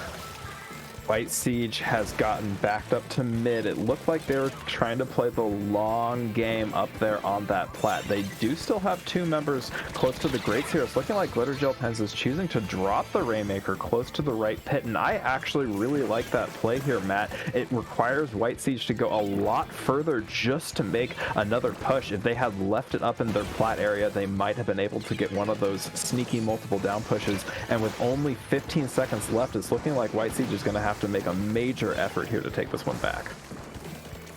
And they are going to have to, because now they are gonna force Glitter Gel Pens into a overtime period. The Zap goes down there, and this is their chance to push up here. 2 down. The 10 has their special ready. There goes that Zuka. The Rain coming in there. The Zuka takes them out, and that's gonna be game 1 going to Glitter Gel Pens. You know, I just want to say that the Zuka stopped multiple pushes, whether that be through just straight up splatting the Rainmaker or by providing enough distraction that the teammates could take out the Rainmaker during that game. Really amazing play from both the Zuka players, that's the Tentabrella and the vanilla splatter shot on the side of Glitter Gel Pens to take that game 1. So going into game number 2, I feel like on this one, I feel like Glitter Gel Pens are going to be a little bit more cautious with the moves they make, because Clan Blitz, you can have the lead, and then all of a sudden 3 super clams go flying in your direction, and all of a sudden the lead is turned in with an extra 10 points ahead. So I think they're going to take this next game a little bit more cautiously. But I feel like White Space, not White, what am I thinking, White Space? I'm thinking of a more. I think White Siege is gonna be a little bit more aggressive when it comes to this game. So I feel like we're gonna see a really big like stalemate happen, especially early on, with what we've seen with Clan Blitz recently, where for like the first 2 minutes nobody scores. Yeah, that's been my experience, especially with this map mode. There really is a choke point as you're moving up to the opponent's plat there. Essentially, you have to break through a somewhat narrow area just to get close to the opponent's clam basket, and especially now that we know that Glitter Gel Pens has been running a tent composition, don't forget that tent can play aggressive, but it can also just stall for a very long time as well. And if you're White Siege, you're probably in VC right now trying to figure out, how do we deal with this tent? Do we want to play more aggro? Do we want to play less aggro? I'm really curious to see how they choose to deal with them here.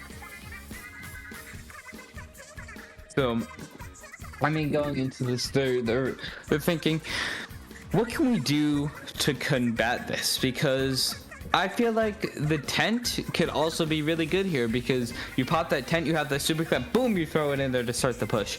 And that's kind of like what happened similarly on Rainmaker. They're able to pick it up, throw that tent shield down, and then just run with the shield. And they were able to get an extra like 10 points off of that. So I think tent's going to be really helpful for here. So White Siege needs to try to use something to combat that, try to get rid of that shield if they do have it.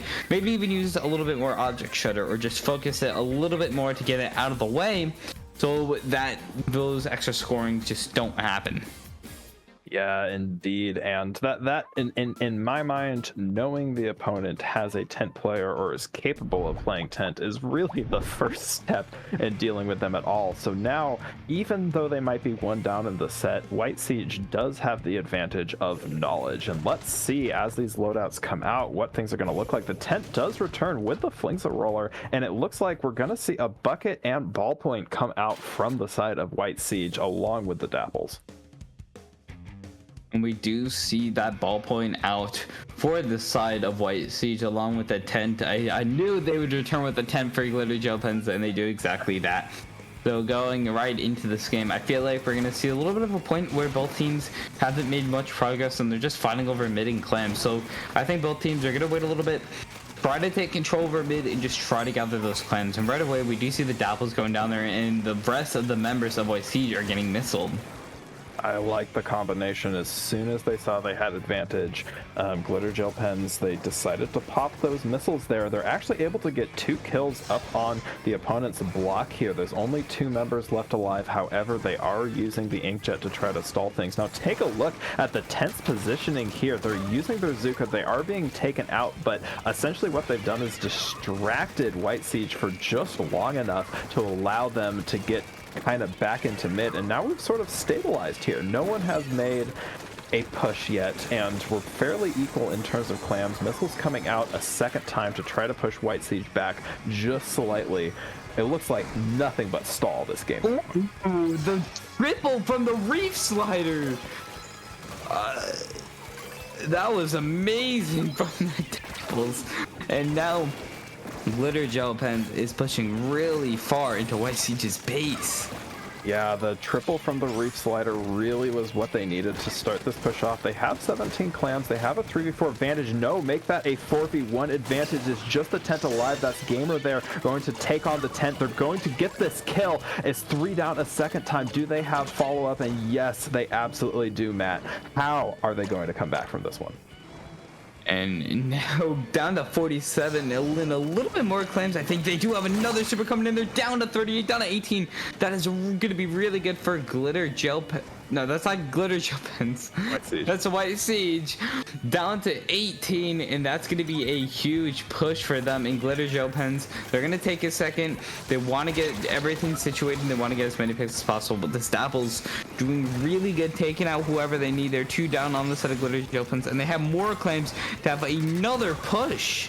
This is incredible performance from the Dapples. Not only did they get the triple on the Reef Slider to start the push, they have been taking out the tent on every opportunity they've had. They're in a 1v1. They're able to take down Pink here, pulling out yet another Reef Slider, getting yet another kill, and able to get all the way down to 10 on yet another power clam throw. This is a 10 to 100 lead against Glitter Gel Pens at this point, Matt.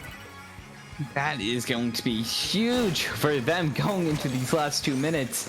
And now they have 2 specials ready. The hero shot goes down. This is going to be really risky for them. They have time, but if they keep staggering like this, White Siege just might as well take this game and put them into that game 3 scenario. But both teams doing a really good job of playing this defense. But as I said, White Siege just needed a little bit more aggression, and look at what they're doing. You know, this has to be like the 3rd push, and it is just enough to seal the entire game there. I am incredibly impressed with how far forward that the Dapples and the Tri-Slosher from White Siege were able to play that game. You commented on it right as it happened, Matt, but that triple from the Reef Slider on the side of White Siege opened up the door so wide for their team, and it wasn't just one single push. It was continued aggression from the side of White Siege that essentially allowed them to knock out. And don't forget, folks, we've seen very few knockouts today. We've seen most of these games going the full distance. And now as we're at 1-1, Glitter Gel Pens won against White Siege, we're moving into a basically tie-breaking game 3, and this will determine which team goes 4-1 for the day, or 3-1 for the day, and which team ends up 2-2.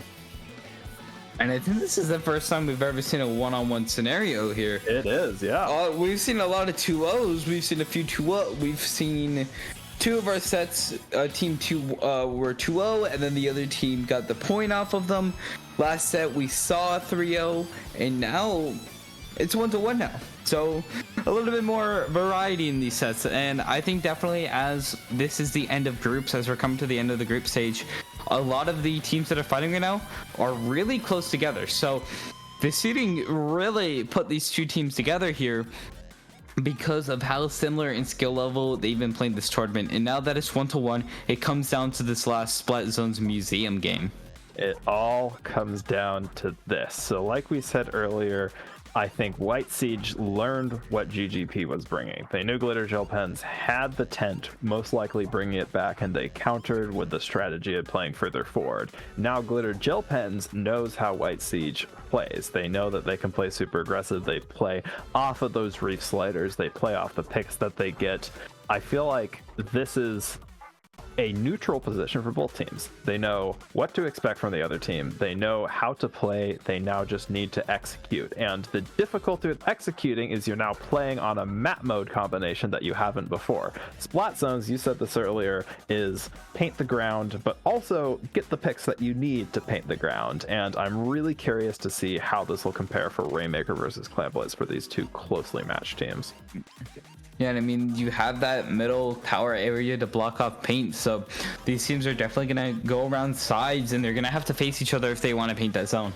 So I feel like it's going to be a really back-to-forth game. These 2 teams have brought a lot on the table, and I definitely feel like on the side of GGP, they're going to bring back that Flingza alongside that tent. So let's see what comps they are going to be showing us. And no, they're not bringing tent or Flingza. I am very interested by that. I kind of was expecting the tent to remain and most likely Flingza, but we actually see the custom Jet Squelcher and the 96 gal Deco along with the Nautilus on the side of Glitter Gel Pens. It seems like they've basically changed up their entire comp. Let's see how this works for them. And right away, we do see Winter going down there. There comes that Kraken out from GGP, and they're going to get these first takes onto the zone here. And they are really going to start this game off just 30 seconds in. GGP, they have that zone, and they want to keep it, but White Siege isn't going to let them have it easily, as they do have some specials out, and they are going to be capping that zone, and that's going to be a take for them. The Reef Slider coming in here to try to take down, and they do get a pick there. We do see one of the members of GGP jumping out here, but it looks like White Siege is now taking control. Yeah, you know, we talked about this last game, but it seems that White Siege plays off of the Reef Slider advantage, and they just did that a second time in this Zones game. Look how far White Siege is pushed up at this point. We have 2 members up on the opponent's class. That's both Spree and Gamer. Gamer's trying to get this cheeky little pick from behind, and it doesn't work out for them, but they do lose a member in the process. Already, White Siege has pushed to 41. It looks like Glitter Gel Pens is going to need to come up with a really fast answer, and having already lost their Jet Squelcher, I'm not sure what they're going to do here. I mean, they're trying to pin out with that rain there. Winter goes down, and they are trying to pin as much as possible with the Zuka coming in there. They're going to take it out 2 down on the side of White Siege, and GGP is trying to pay over that zone desperately, and they do get it. They do get the cap at the 18 mark for White Siege, so they do have a good lead established, but if they get pushed back here, that's going to be really hard for them to push back, so they want to keep up with this aggression, though their rain is out, so they do need to be careful. They do have 2 specials ready. Critical play from Winter there. I was asking what do they need to do, but no, another Reef Slider coming out from the Dapples player on the side of White Siege, able to neutralize the zone. They're going to go for the cap here. It's actually not capped in anyone's favor at this point as the rain from the Nautilus comes across and one trades out on either side. This really could go in anyone's favor. I'm surprised it's gone this long without a cap, and it's going in GGP's favor. I don't think they know that the Dapples are here. Dapples are backing up to try to preserve their life. I think they're going to play for the same Reef Slider as before. They get the Reef Slider and they get the cap. And that's going to be really good from 2 down on the side of GGP. White Siege looking very strong here. 3 down, and they get that cap, and their penalty is ticking away. So GGP, they got to get ready, because the second that penalty goes down, that clock really starts to tick fast. So they need to get these specials, and they need to get the picks ready. But White Siege looking really strong here with the double fizzy.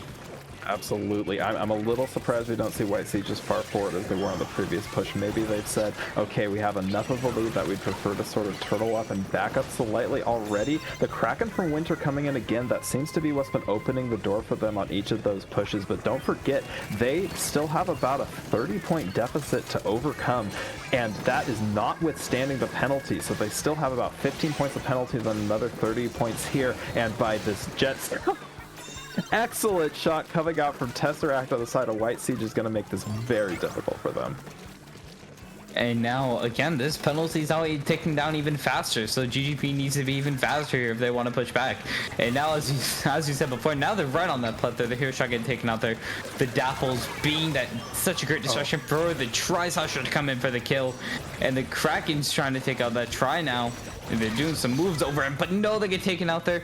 But if you look, it looks like White Siege's penalty is now out. And now this cock is really taken for GGP. They need to rush it now, but they go 2 down there. The ball point goes down on the side of White Siege. But it looks like with the pain that they're keeping up there, White Siege gets the KO, and they're going to take the set 2-1 over GGP. That was an incredible reverse sweep from White Siege. Coming out from the initial Rainmaker game, we saw a pretty solid win for Glitter Gel Pens, winning by about, I think, 20 to 30 points on that Rainmaker game. And White Siege just really showing, okay, we know approximately how you play. Let's adapt off of it to get the victory in both of these latter 2 games. But still, major credit to Glitter Gel Pens. They significantly changed up their comp, and had some of those interactions gone slightly differently, I think we could have seen that game 3 definitely go in favor of Glitter Gel Pens. So major props to both teams, super well played from both. And actually, with that last game, that concludes our group stage of Little Squid League 32. Our Swiss stage is over, and we will next be moving into Top Cut. So I think that actually ends it here for us, Matt. I think It does. So since that is the end for us, where can they find you, Nado?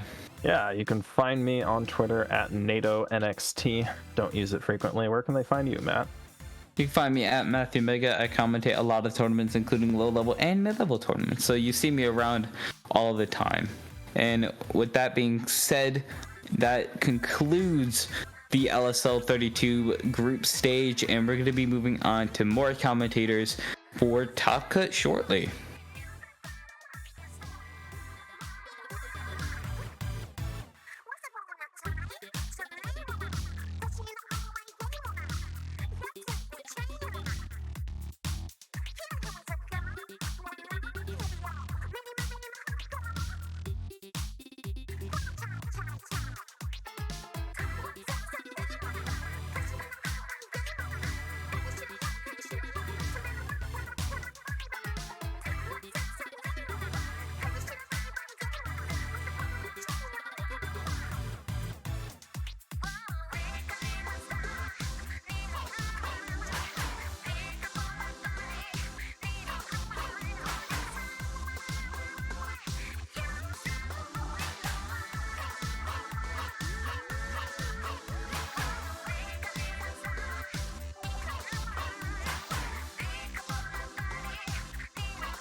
Hello, everybody. Welcome back. We're getting into our gold bracket here in LSL 32. My name is Toma. I'm going to be one of your commentators here today.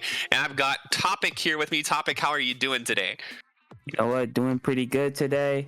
Woke up kind of early, got some work done, and now we're here just watching some Splatoon gameplay, hoping for the best. Absolutely love to hear it. And we're going to be starting with an exciting matchup of Hot Cocoa versus Wipeout.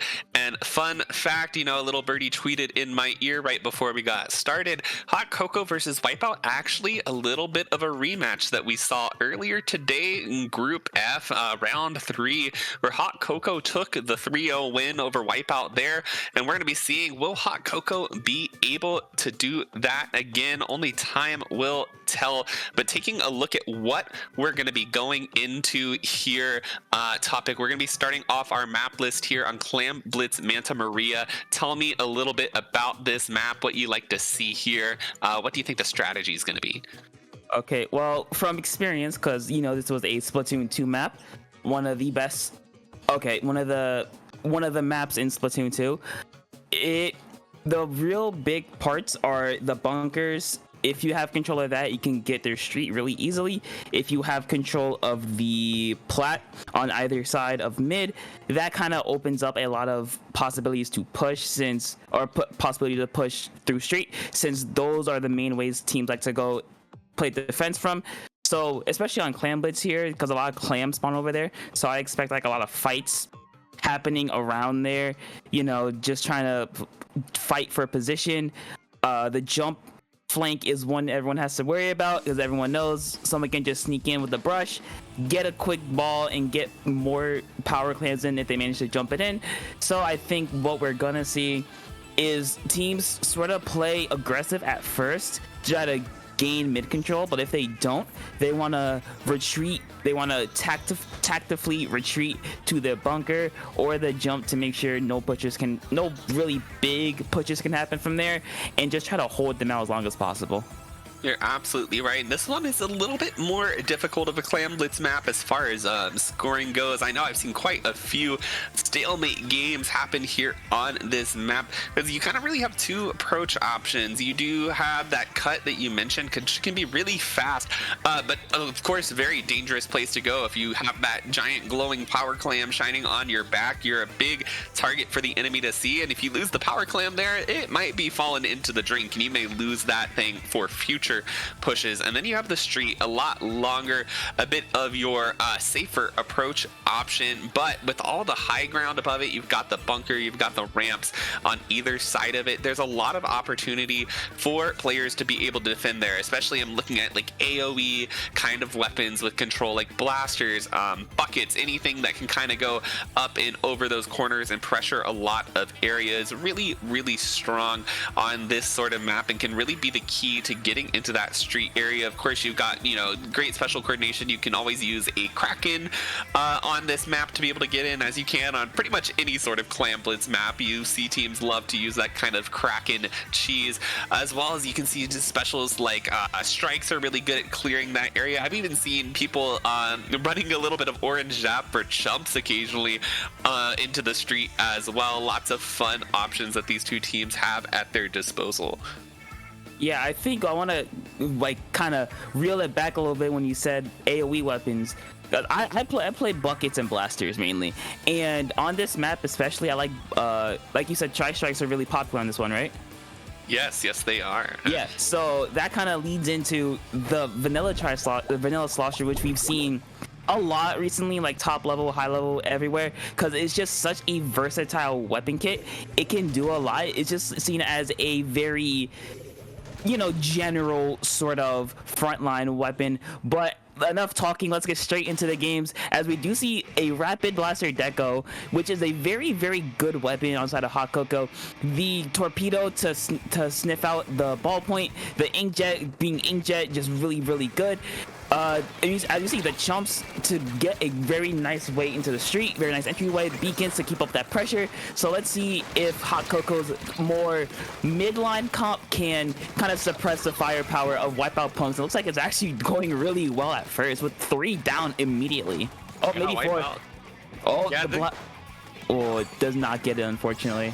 No, they're not going to be able to. It looks like actually Hot Cocoa in all of that chaos is going to be able to sneak a power clam in there, able to follow up with just one clam. That splash is alive though, adds one more too, but now that is going to be kind of the delayed wipe on Hot Cocoa. But you notice Wipeout still nowhere to be seen in mid as they're still coming back into this too. So Hot Cocoa going to find their way back out in the mid really fast here. You saw that Rapid Prodica there getting a great pick, trying to get secured space on this mast, poking up at that machine, gonna be taking them out right now. Hot Cocoa very dominant here in this mid area, showing us why they took that first set 3-0. They're going to be continuing trying to do that here as this Rapid comes up and finds just another great pick. Yeah, I feel like a general rule of Clam Blitz is you always want to get your first push below 60 because you give your opponents a free power clam and just a free way to score. But it looks like that won't matter as Hot Cocoa does get another power in. They do manage to get to 64, but it looks like Wipeout Punks is able to hold him off just long enough. And this might be Wipeout Punk's first chance to get mid control and just get Wipeout, just get a good mid control, get a push up, and it looks like it's gonna work as they do go 3 down. The dualies being dualies, just rolling around. He does not get the T-Tech, but with the power of Cooler, he's already back and ready to fight. Yeah, and right now, Wipeout doing a great job putting that pressure. They have 2 down on Hot Cocoa, but the power clam falls just short. They're in here. The dualies are going to be trying to make it work, but can't find their way to that power clam as it is going to... No, it's not. Justly, they're going to be able to get in, find the clam, getting it in just in time, but not really going to be able to add anything to that. At least getting their score down to 80, going to have a little bit less to push through on their next attempt, but of course, that's going to give Hot Cocoa a power clam. They've already got their T-Tech here with 7 clams as well. Gonna make a power clam is there. So now they have 2 online potentially to be making their push with. Looks like they're gonna be maybe trying to push that off to another team member, seeing if they can build up some more here on this right side, but they're gonna be taken out quickly by that machine. Who's gonna get another pick, and it looks like they will be popping this Booyah Bomb to create some space in the street, trying to get another push going for Wipeout, and they are going to be able to open that basket and come in with some more clams. They only have a couple left already. They might be able to get to score these. They are able to tie it, and they do take the lead by 1 clam. Wipeout is able to take a very minuscule lead, but if you see Hot Cocoa, once that pity does drop, they will be able to just score immediately and take the lead back, as it looks like that's what they want to do with the Rapid Blaster, as we've been saying. Just an area of denial weapon, just being able to poke around the streets, the Inkjet being able to poke around everywhere, and there goes the Chumps. Another very good tool to fight in, because they buffed it in the Rapid Blaster. The 2-for-1 combo gets 2 of them with a single shot. Great job, and the Inkjet's applying more pressure, and this is Hot Cocoa's chance. They do score and do take the lead by 1. They do have a couple clams at the ready. It's like 8 at the ready. They do score a little bit more. They get to 40, and it looks like that's gonna be end of the push as the Wipeout is able to fall onto them and get them out of their space. Yes, good push there. By no means, though, a safe lead. Just 18 points currently separating these teams, and less than 1 power clam will wipe all of that penalty off the board on the side of Wipeout as well, and net a few points too. So they just need to get in and try to find that space. Hot Cocoa going to make it a little bit difficult with those strikes coming out, but the Inkjet in return is going to be doing what it can to try to set up some control here in mid. They take out the Rapid, but lose their ball point there in the process. Just some kind of trades going around right now, which is not what you want to see necessarily if you're in their position. You need to be able to take some clean picks and win some fights here. They do have 2 down, 12 seconds remaining. They need to go get their power clam and get forward. They need to take advantage of this man advantage that they have at the moment. Yeah, they do have a power. They do have their pretty. They do have a power. Looks like everyone is on this bunker trying to just force their way in. The crab does get broken immediately. He can't try to quite get anyone. The Booyah Bomb is out. The power sneaks through, but he does go down. Just the T-Tech. T-Tech is trying to play hero, and he does not get it. The Inkjet's there, but he won't be able to score in time as no one else is around. Unfortunately, that will be the game. Just a great game a great game that we just saw, and Hot Cocoa able to stall out just long enough. The T-Tech at the end just able to get a couple picks, make sure that it's only the Inkjet left, nobody else, and that will be game 1 for Hot Cocoa. Yeah, unfortunate kind of inkjet there at the last moment. You could kind of see the panic happening there, that they were like, oh crap, I can't pick that up and throw it. And they went down to try to go pick it up just to save it so that it wouldn't break. But then they couldn't get back in time. You saw at the very end 2 of their members coming in who could have potentially gotten it before it broke. But then at the end, it just didn't leave them enough time on that timer to actually find the sink. Yeah, unfortunately, I feel like they started that push a little sooner. They had like maybe 10 more seconds left, or 10 plus seconds. They wouldn't able to get the power at least into the basket, because they kind of had to rush at the end there in order to try to get like a really quick push going. But unfortunately, Hot Cocoa did manage to trade 3 for 4, which doesn't sound good, but with only the inkjet left, that kind of let the ball go to waste because they couldn't score from there. Yeah, for sure. But a really close match overall, just kind of coming down to, a failed push at the end. If they had been able to pick that up, that could have very well ended up a very different game for Wipeout. So I'm very excited to see what they're going to be bringing out in this game too at Barnacle and Dime. Splat zones, the pressure is on them now. They need to be able to win this game to stay alive. They've shown us through set 1 that they're definitely capable of doing it. That wasn't, a stomping by any means. They're still here to play. What kind of differences do you want to see coming out for them as they approach this game to stay alive in the set? Well, everyone knows this is my favorite Tetris piece in this game. The best one out of all of them so far. But I feel like what they should adjust, I feel like their comp can work.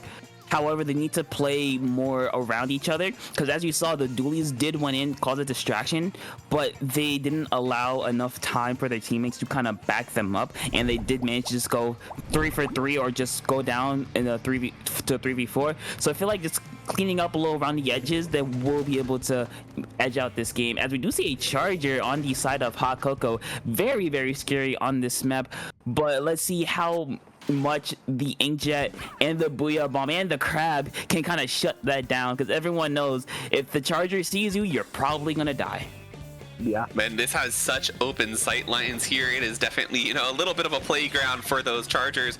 And especially with the pressure that the ZNF can have by moving forward with that wall and having the strikes, it has a lot of really good offensive options. But speaking of strikes, we're going to be seeing it out from Hot Cocoa. T-Tech, I believe, was there getting their first strikes out of this game, trying to move forward. You see Banana there trying to just get some pressure onto those stacks, but forced to back up with the inkjet coming out as Wipeout makes an attempt to get control of this zone once again, but the crab takedown takes out the jet, and Wipeout gets to move forward off of that whole interaction, but quickly goes 2 down. They're going to try to hold for as long as they can with this booyah bomb as the rest of their members come in. It looks like it is a pretty decent hold there, but the tri-strikes are going to quickly flip that.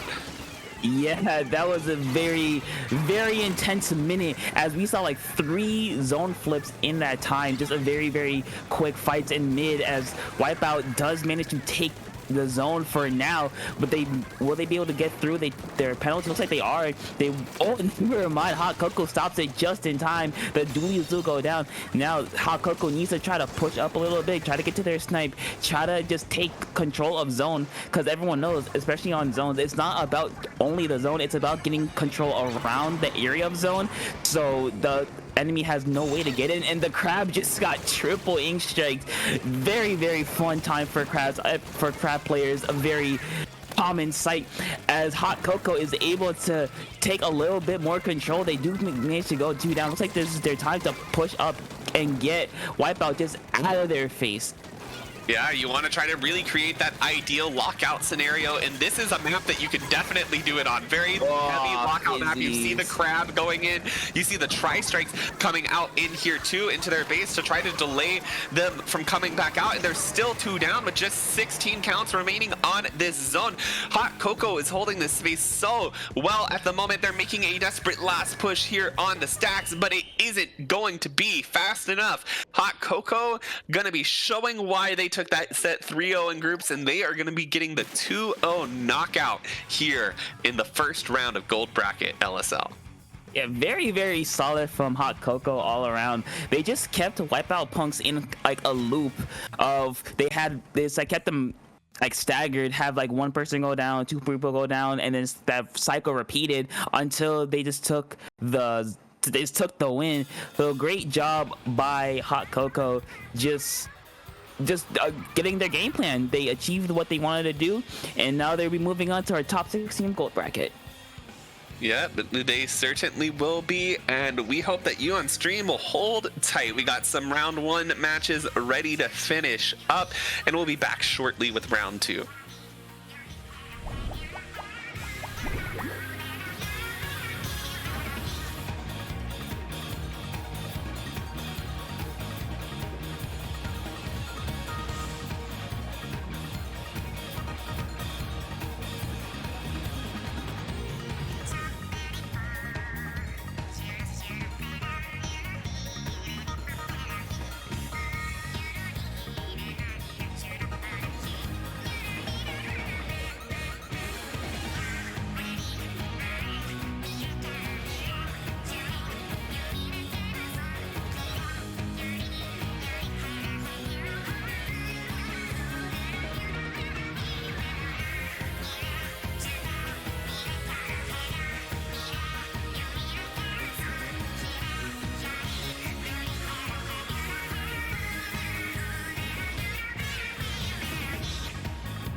All right, welcome back, Squids and Octopi. We are here with LSL 32 top 16 with Honor Bound versus real monsters, real life monsters. That's crazy. I am Topic. I'm joined by Toma, ready to get into more Splatoon action. Yeah, I'm super excited here. We're in the top 16 of LSL 32. These teams have fought their way long and hard throughout the day to make it where they are today, but only one can move on. These are two great low-level teams we've seen time and time again in LSL, FTIU, Lowing, you name it, they've shown up there. And they're going to be getting started on Sturgeon Shipyard Rainmaker. Dare I say one of my favorite maps in the game, personally. How do you feel about this map? What do you like to see here, Topic? I know as a bucket main, this one probably is pretty good in your eyes. So before I talk about the map, I want to say Real Monsters logo is the best thing I've ever seen. I'm going to steal it with credit, of course. So yeah, other than that, yeah, I like Sturgeon. It's a very fun map. It's more open than most Splatoon 3 maps, which is great. As a bucket player, the ledges in mid, the fight club down the bottom, being able to go over the spinner, that's really fun. Also, as a blaster player, you can kind of just take over a complete side of mid by yourself. And it's just really good. The only thing we have to worry about is the top right side with, you know, chargers like to be there all the time. If they know they're being pushed from snipe, they're gonna go to the top left, the spools area. That's when you have to worry about the grates on the left side when they're pushing, in the Rainmaker and Tower. When they're pushing, is very, very important to make sure you get control of that, because if you don't, they're gonna be jump scared day in and day out. So that's also a place you gotta worry about. Spinner, of course, is really scary if you don't have mid control, because you don't know if someone can just sneak up from the other side, squid roll up to the top, and just laser you. So I think with those three covered, that should be a majority of the map and how you push with that. And we see a Hydra Splatling, very, very interesting, very long range, trying to just out the longest range weapon in the match. So trying to just force Honor Bound to face the Hydra head on, and this is in a favorable fight, hopefully. Yeah, and right now they're going to be going in, and it looks like the early advantage is going to be going to Real Monsters here, finding that pick onto the splash, trying to figure out how they can move forward, but they got to be a little bit careful of that machine up there on that ledge, throwing some bombs, seeing if they can get any picks with it, but none so far. Now they're going to be going down one themselves, trying to move forward. They get a great pick onto that zap, turn around, try to take another fight, but they're going to go down there, and now it looks like Honor Bound may be getting their footing here in mid as they try to go ahead and pick up this Rainmaker, looking to see which way they're going to take it. Of course, you've got two options here on this map. You've got that left-hand jump that you can go across that they're not going to be able to make it to since they're down, or the path we're probably going to see Real Monsters here take is straight forward down into the pit. A little bit of the safer option, of course, but you've got to get that ink and that turf built up in front of you to move that Rainmaker forward, because this is one of those maps where it is really hard to score on, and you don't really see a lot of knockouts.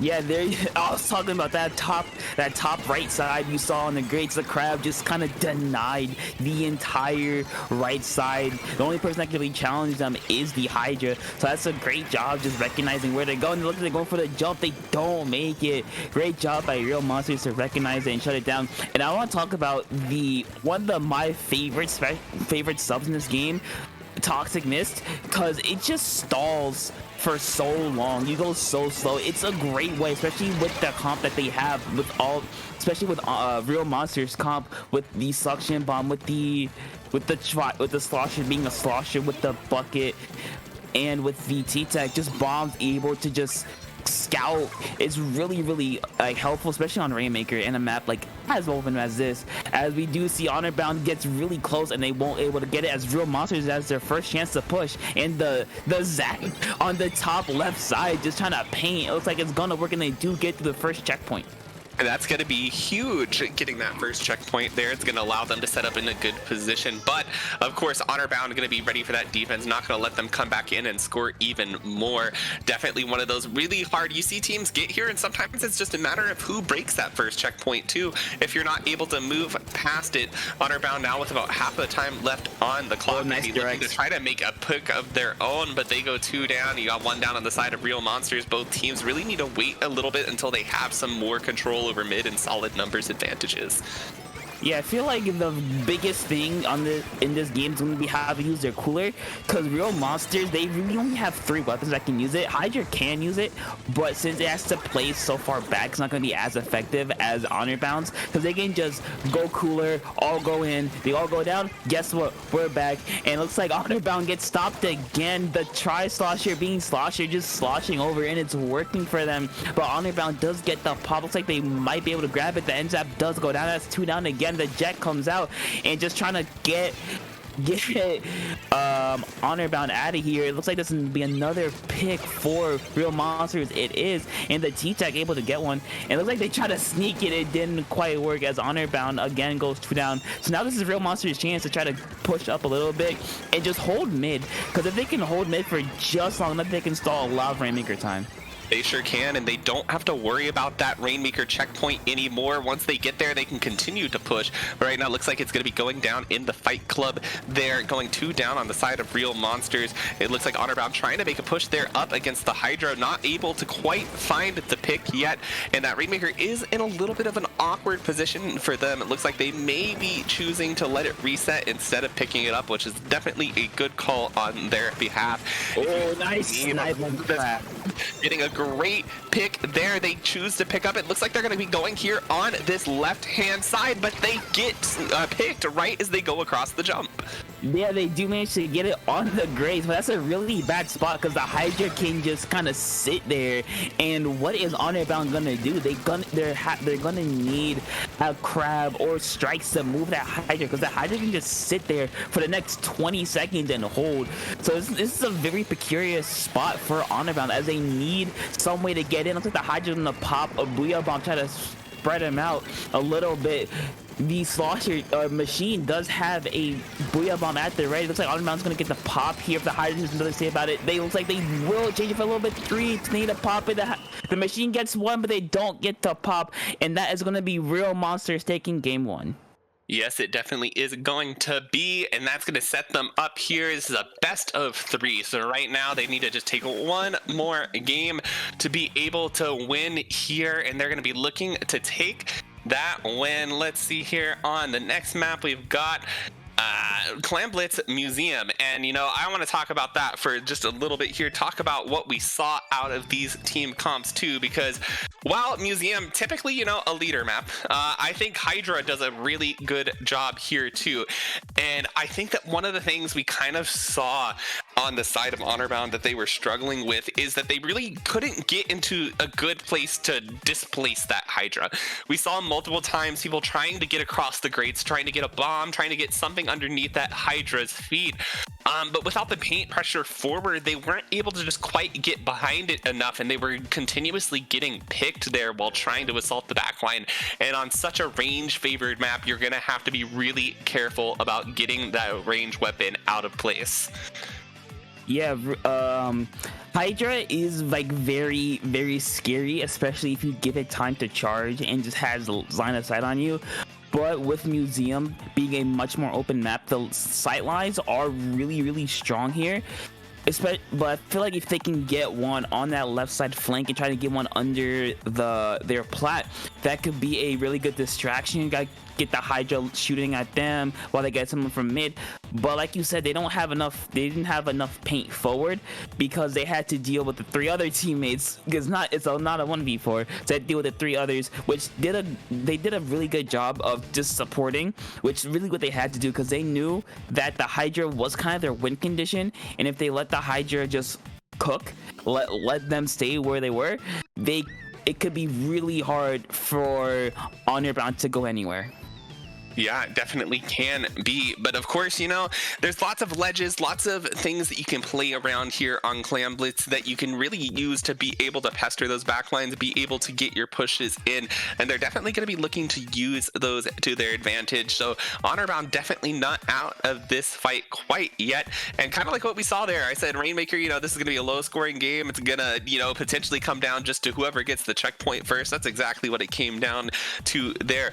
Clam Blitz on the other hand here, it's kind of another map where it's usually, unless you can get that really big lockout situation, it can be hard to score on.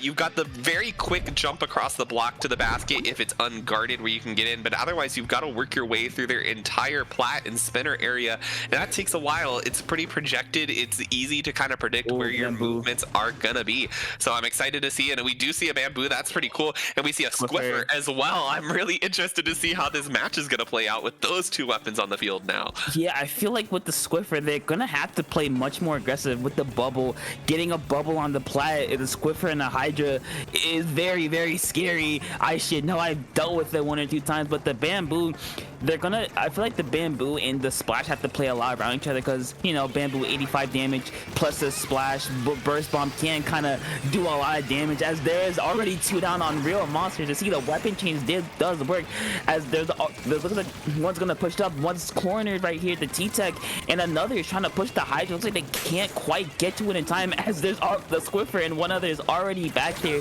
to play defense. And there we go, there's the Squiffer doing Squiffer things, but they do go down to 2v2, a 1v1 situation. Looks like we're gonna have another neutral. We're gonna go right back to neutral after a very chaotic fight.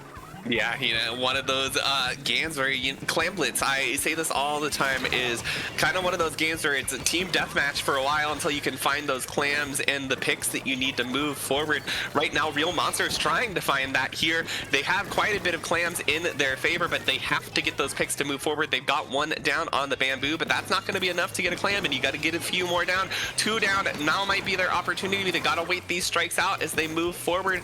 Squiffer here going to be looking to set up a bubble, gets one not quite close enough to the basket to be able to throw from inside of it, but definitely a good starting position, but no one quite able to take advantage of it there.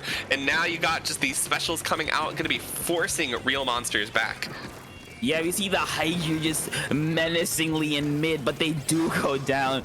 So yeah, like I've been saying, they need to find a way to get the Hydra installed. Because once they do that, it becomes very, very, very hard for Honor Bound to move. Looks like they're gonna need to do a little something here, as they are backed up into their plat. All 4 of them kind of smushed together in just all in a circle by each other. T-Tech trying to go for a pick here. He does get one, but he does go down on a 1-for-1 trade. Looks like this might not be the chance for Real Monster to do something here. The Booyah Bomb does come out. The Squiffer goes down, and the Hydra goes down. Another great defense by Honor Bound to just protect the basket and protect their plat.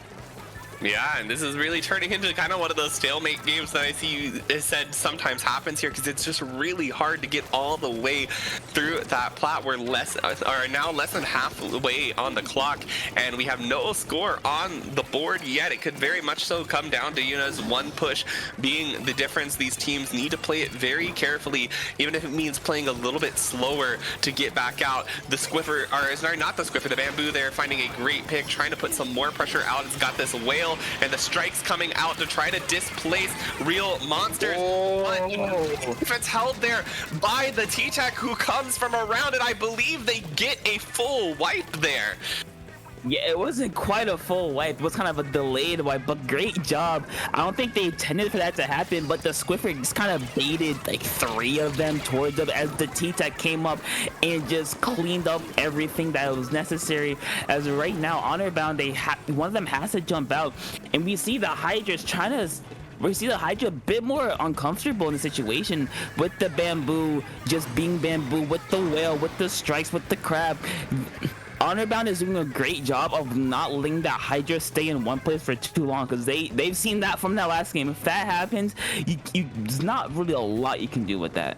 No, and right now they've done a great job of taking mid too. You see so much yellow down here on mid, but now you're gonna see the strikes coming out from Real Monsters trying to retake some space. They've got 2 down. They need to find the rest of the members, and it looks like they're gonna be moving here onto the platform. This Hydra Splatling finding a great pick there. They've got the Booyah online, but they are holding one of the power clams. They're gonna be moving over to the plat, trying to avoid the suction bomb going off, and the one T-Tech, or sorry, Splash actually there shooting at them. The strike come out as they trade out the Booyah bomb as well, but they're not gonna get the space off of it. This is just, wow, it's so back and forth, and neither team just really has this space at the moment, but 3 down now. This is gonna give Honorbound a chance to push forward and try to get a clam in themselves. This is very likely gonna come down to whoever can get the 1 power clam in, and do they know that they're right here?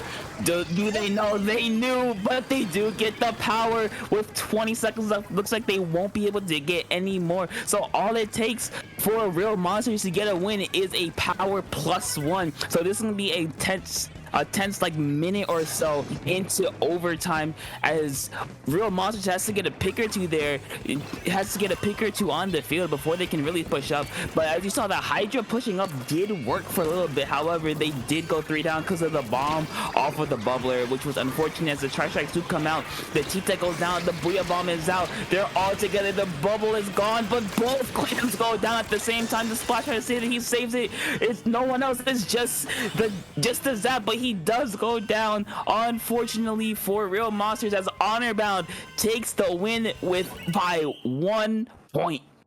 Oh my gosh, Topic. That was an insane game. And now we've had 2 incredibly close matches, now tied 1-1 going into game 3. I can't imagine a more tense situation than this. These teams have played so well off each other. Yeah, great job by Honorbound. It took, about 4 minutes, but they did a great job. They found their opening, found what they needed. They got the picks. They had their specials at the ready. Even though it was only a power clam, a single power clam, that was enough to win them the game because their defense was really solid. They did get, as you said, they got both of the people holding clams at the same time, so that kind of stalled them, and they got another, so it was just a Splash. So she had to score and get a power and get a clam. Unfortunately, he couldn't do that, and that will be a win for Honorbound. Yeah, I'm excited to see now. So we've seen 2 maps that are very stalematey. We've seen Sturgeon Shipyard, Rainmaker. We've seen Museum Clams that can kind of turn into these very long games with very low scores. But Umami Ruins, Splat Zones, that is quite the opposite kind of map. This is going to be one where you can see teams take the zone, push all the way into the enemy base, and you can see these really long, high-scoring holds for, a long time, because this is a very lockout heavy map Topic. So I'm excited to see what's going to happen on both sides, what changes we might see. We saw Squiffer and Bamboo come out, so I have no idea what to expect here as far as changes may go to try to get that perfect lockout situation. Yeah, I feel like the main parts or important parts of this map are top mid and snipe, that little bump area. Because top mid gives you the access to both zones, and snipe gives you access to just your complete side of zone. So if they're able to get that, I feel like we're gonna see the Hydra most likely, since that worked for them in previous games. If we can get the height, like I've been saying this entire set, getting the Hydra set up is a great way to kind of win the game, because it's very hard to get away from them, especially on the map like this. Like you said, can be very lockouty, because you can go right up to their spawn and there's not a lot they can do about it. But enough talking about it. Let's see what changes we'll see. Yeah, I'm excited to see these teams loading in here. It looks like on the side of Honor Bound, a little bit return to a more conventional comp there with the 3 shooters and the bucket. And on the side of Real Monsters there, we're going to actually see the Squiffer staying in to try to maybe protect one of these zones with that bubble. And of course, we see the classic T-Tech and the Zap coming out. Yeah, if it works, don't change. As Honor Bound, as you see, it does work. As they do go 2 down, 3 down. It's a 1v4. The Splash has to stay away, and here we go. Real Monsters has a chance. The Hydra has the cooler. Everyone has cooler at the ready. They all have their drinks, and they're ready to party. As right now, the T-Tech trying to find a way, and he does shoot in. He might get it, but he does not get the kill, as both of them are weak. But thank you, Cooler, as he's already back and ready to play. The Hydra just shreds the Crab, says no thank you to that. But Honor Bound's able to push in just a little bit with that. It looks like they get to 99, 1 point push. It looks like that won't be enough, as Real Monsters able to hold just for a little bit longer. Yeah, it looks like they're going to be trying to keep control of this zone. They need to be able to get it. There's 2 down on Honor Bound. They need to keep their push alive and going right now as they look for this cap. They are able to continue it, so they still have no penalty. They're going to continue to work this down. An absolutely brilliant situation for them at the moment. They've got this bubbler up to provide a great defense point there, and you see the T-Tech in there just causing a great fight. Picking out one, delaying Honor Bound from being able to come back out, and this Cooler is going to be online soon, ready for them. They're going to be picking it up, ready to take on these fights, but they are going to go 2 down and struggle to keep control of those zones as Honor Bound finally flips it and puts a hefty 65 penalty onto Real Monsters. Yeah, they might do that, but they already go 2 down thanks to the Zap just playing really safe, getting the picks where he needs to. He gets another one here. That's another 2 down for Honor Bound. The jumper might be able to do another Cooler is out. Thank God for Cooler spam, able to just have it at the ready whenever they're able to push. The Booyah Bomb does come out. That's another 2 down for Honor Bound. Coming around for a flank, does get one. One is left around the pillow. He does manage to get one, but he does go down. And that's going to be Real Monsters saying, you can have it for right now, but give it back immediately.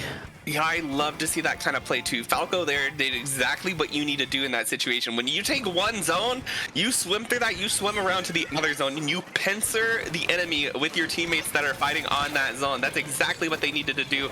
And right now, Honor Bound really struggling to find their way out here as their splash goes down, their in zap goes down. There's a 3 down situation, and now Real Monsters is almost through the rest of their penalty. Gonna be extending their lead, potentially looking for the knockout here as we're counting down. 7, 6, 5, 4, 3, 2, 1. Almost. It's They going need to to be able to cap, and they able to do it.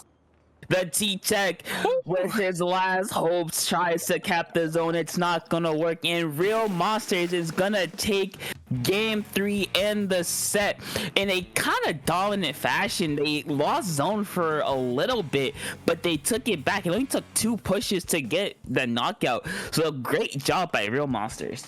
That was an absolutely insane set. I don't think I could have asked for anything better there. We saw 2 super duper close games in game 1 and 2, and then to come together in that finale, all the pressure on game 3 to stay alive. But it looks like Real Monsters is going to be the one edging it out there. They're going to be moving on to your top 8 for LSL 32, and we hope you'll be joining us back here soon as we get ready for round 3 of Top Cut. See you later. Oh my.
Hello, everybody. Welcome back to LSL. We're getting ready to go into our top 8, and we've got Joe Cephalopod, Joe Starfish, a returning favorite to LSL versus Dead Sandwich Revival 2000. People coming out here with some silly names. Topic. Are you ready to see this matchup?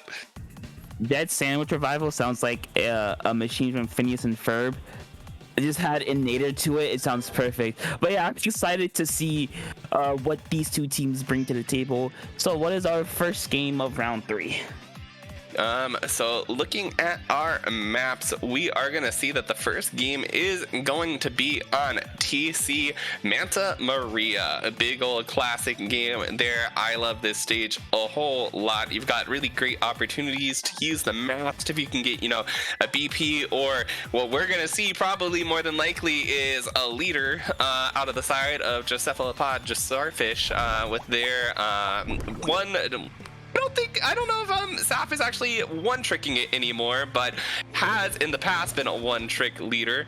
That's not a leader. No, we're actually that's not a leader. Jet. So we have been switching it up quite a bit.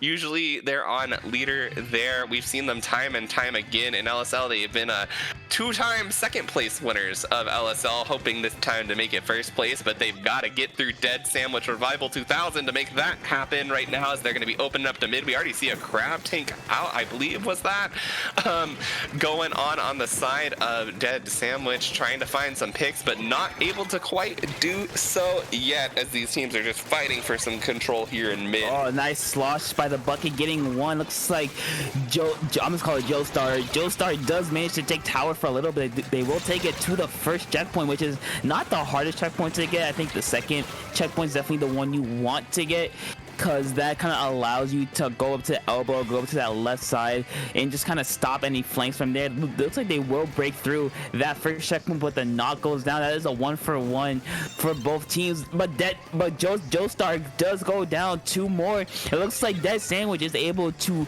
end off the push just for a little bit. Yeah, and one member of JoJo's there able to just pick off a member of Dead Sandwich as they're, on their way out. Gonna, slow them down just a little bit, but not too much. Dead Sandwich already here, ready to make an attempt at JoJo's bunker. But you can see they're not gonna let that happen so easily. Checkpoint 1 is close to breaking there, but not able to quite do so. There it goes, finally falling. But JoJo's in a good defensive position here to try to stop this second checkpoint from falling. You've got that crab tank out. You've got the bucket coming back in here on the right-hand side, and they're able to find those picks and stop it before they are able to make a real attempt at that second checkpoint. Yeah, they do manage to get close with 61 to 58. It looks like they won't be able to get the checkpoint, as Dead Sandwich, it does go 2 down. Looks like it's JoJo's time to kind of regain mid and get back into the street, get that push up and going. But the second I said that, it looks like Dead Sandwich does get 3 of them. The tri-strikes do come out. This is their chance to get to the second checkpoint, because second checkpoint here is really big, as you can jump from the elbow, jump to the left-hand side. So if they get second checkpoint, this can be really easy to get to the third, but the knock goes down because of the bucket doing bucket things. However, the T-Tech does go down to 1-for-1, and there is that Jet Squelcher, because we were expecting a leader, but the Jet Squelcher is way more mobile, so it can just be a lot more places than the E-leader can. So let's see how that might be better for defense for JoJo's. Yeah, well, they finally got these tri-strikes out, but not quite when they're at the checkpoint. Second time there, we've seen those strikes pop before the check, not quite at the right time that they need to be. I think just popped a little bit too early, allowing JoJo's to be able to take advantage of that early pop and get in here. As you see, this tower falls again at the second checkpoint, not able to break through it, but Dead Sandwich not wanting to give it up. Yes, the lead has changed, but plenty of time still left here in this game. JoJo's just needs to find some mid control to be able to make a push go of their own again, and you see that that's going to be happening here potentially very shortly right now, as the Splash there poking around trying to do what it can to get people out of the bunker, although they do lose their T-Tech here in this moment on the left hand side, so they're gonna have to back up a little bit and regroup. Oh, the Not gets a very, very clean kill as they do have the cooler at the ready. This could be a much better push for Dead Sandwich as the crab does get popped. However, looks like they don't have the bunker quite yet as the Tri-Slasher has that on lock. But the second I said that, the crab tank does manage to get to the strike to come out on this left-hand side trying to secure it. Looks like they're not going to get a lot out of it as the range does force them away from tower. We do see a flank from the Slasher, from the splash. The Slasher does get it in a 1-for-1 trade, and right now Dead Sandwich has the chance to get a much bigger lead, but JoJo's is just playing really solid defense, not letting that happen. As with 40 seconds left, looks like they're gonna need to do something to break this kind of stalemate that they're in and go for a really good push. Yeah, they really need to find those clean picks without taking trades to get some points on the board here, but going 3 down is not how you're going to be doing that.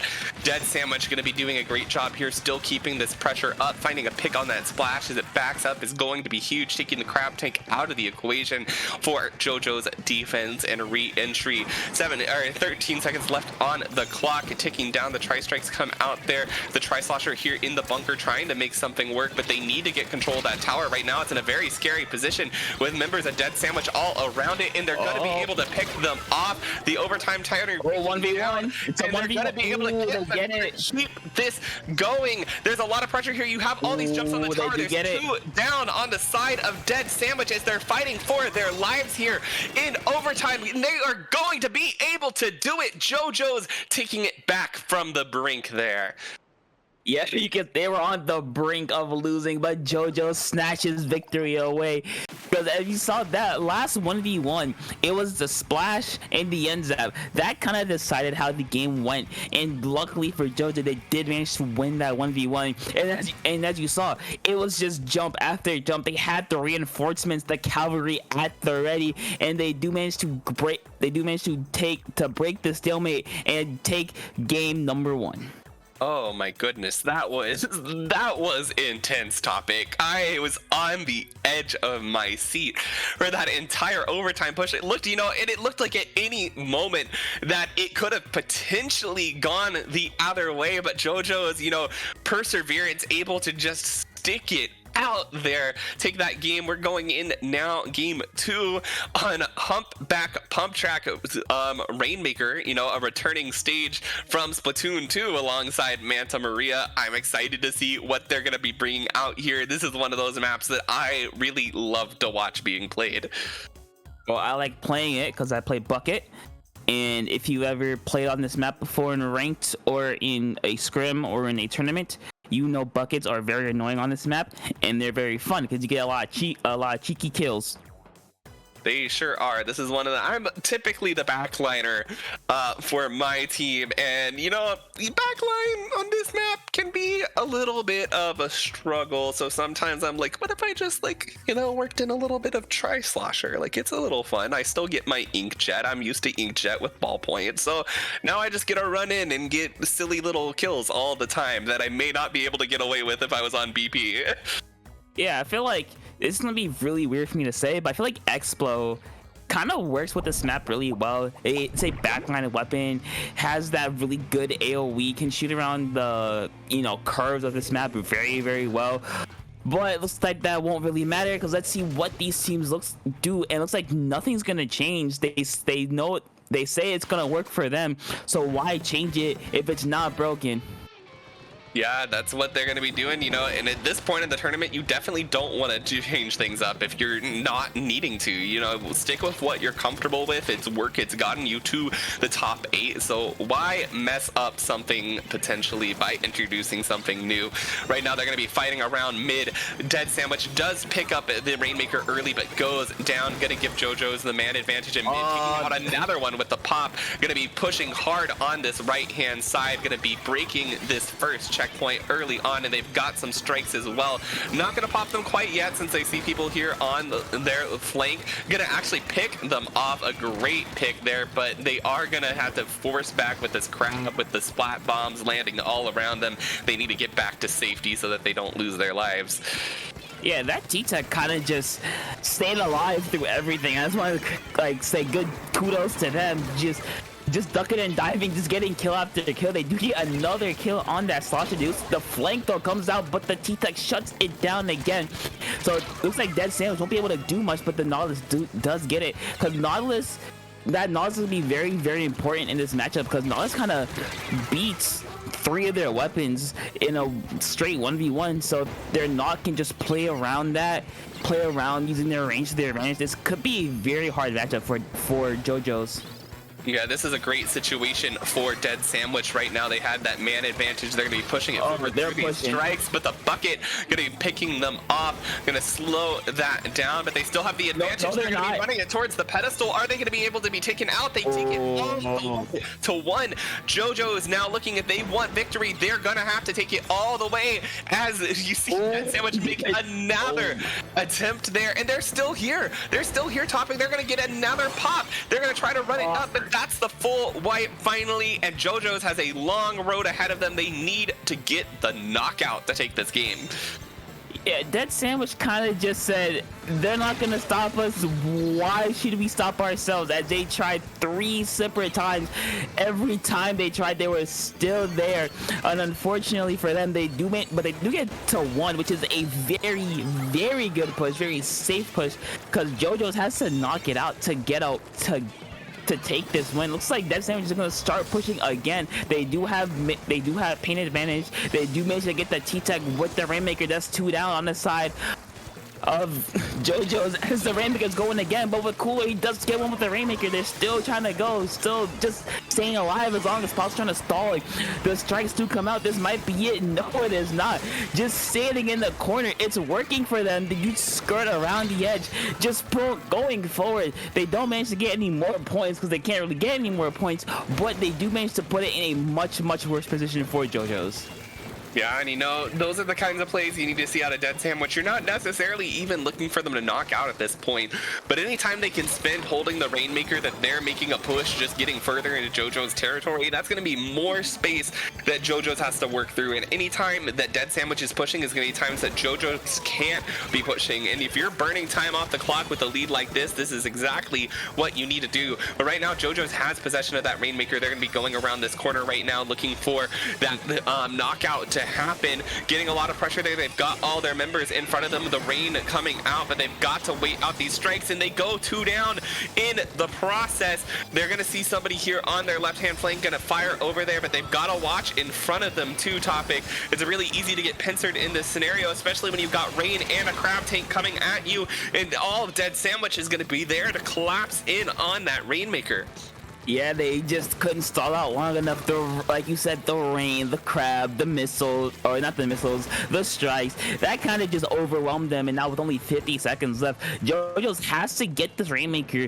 But as you see, Dead Sandwich can just sit around it. They can stall for a good amount of time because the Rainmaker timer is a minute. If they pick it up before it disappears, oh, they're not going to do that.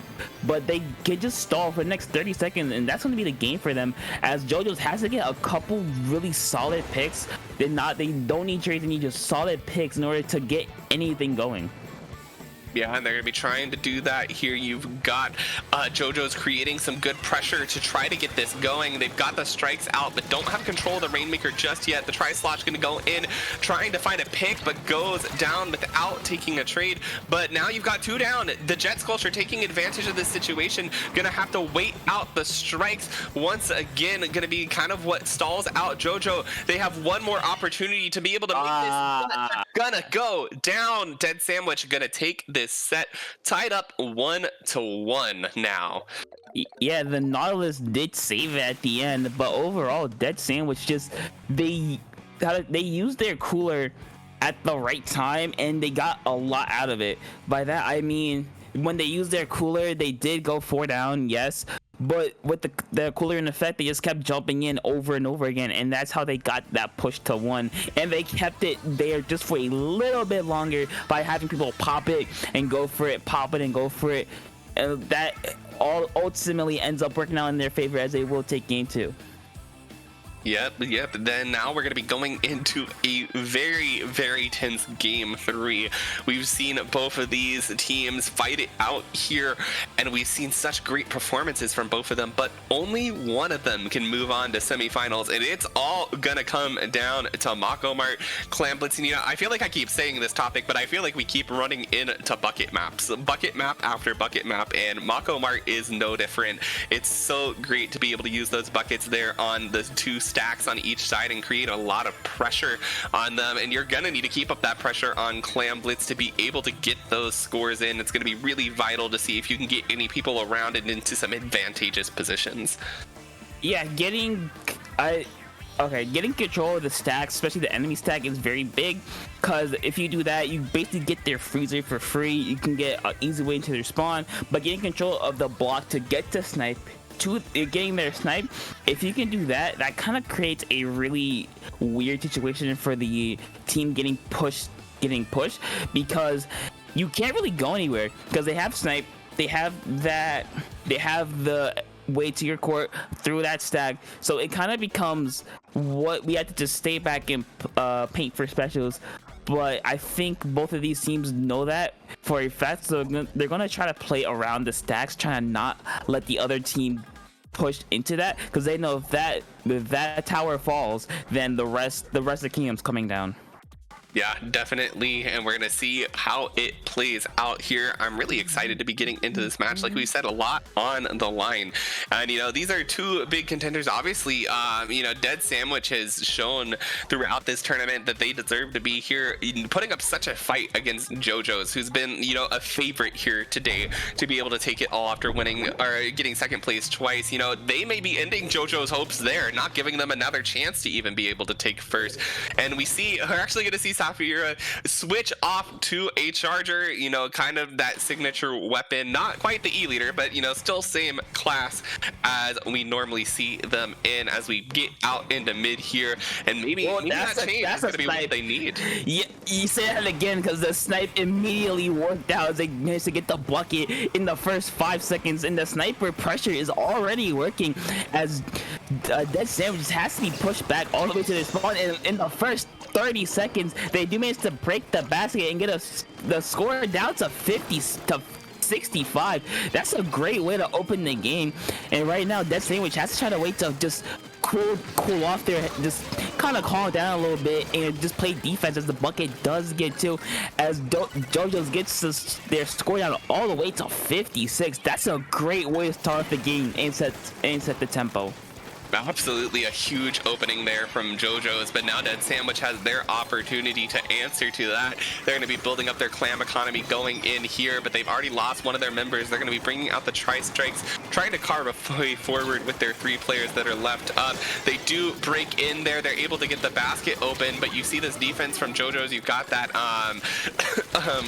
you've got those specials ready on the defense. You've got the crab coming out to try to get a way in for Dead Sandwich, but to no avail. That push is going to be a one and done. 80 remaining on the books, as now they're going to be continuing on trying to get control of mid, as both of these teams are just fighting it out. The strikes coming out for JoJo's. We'll see if that gives them the advantage they need.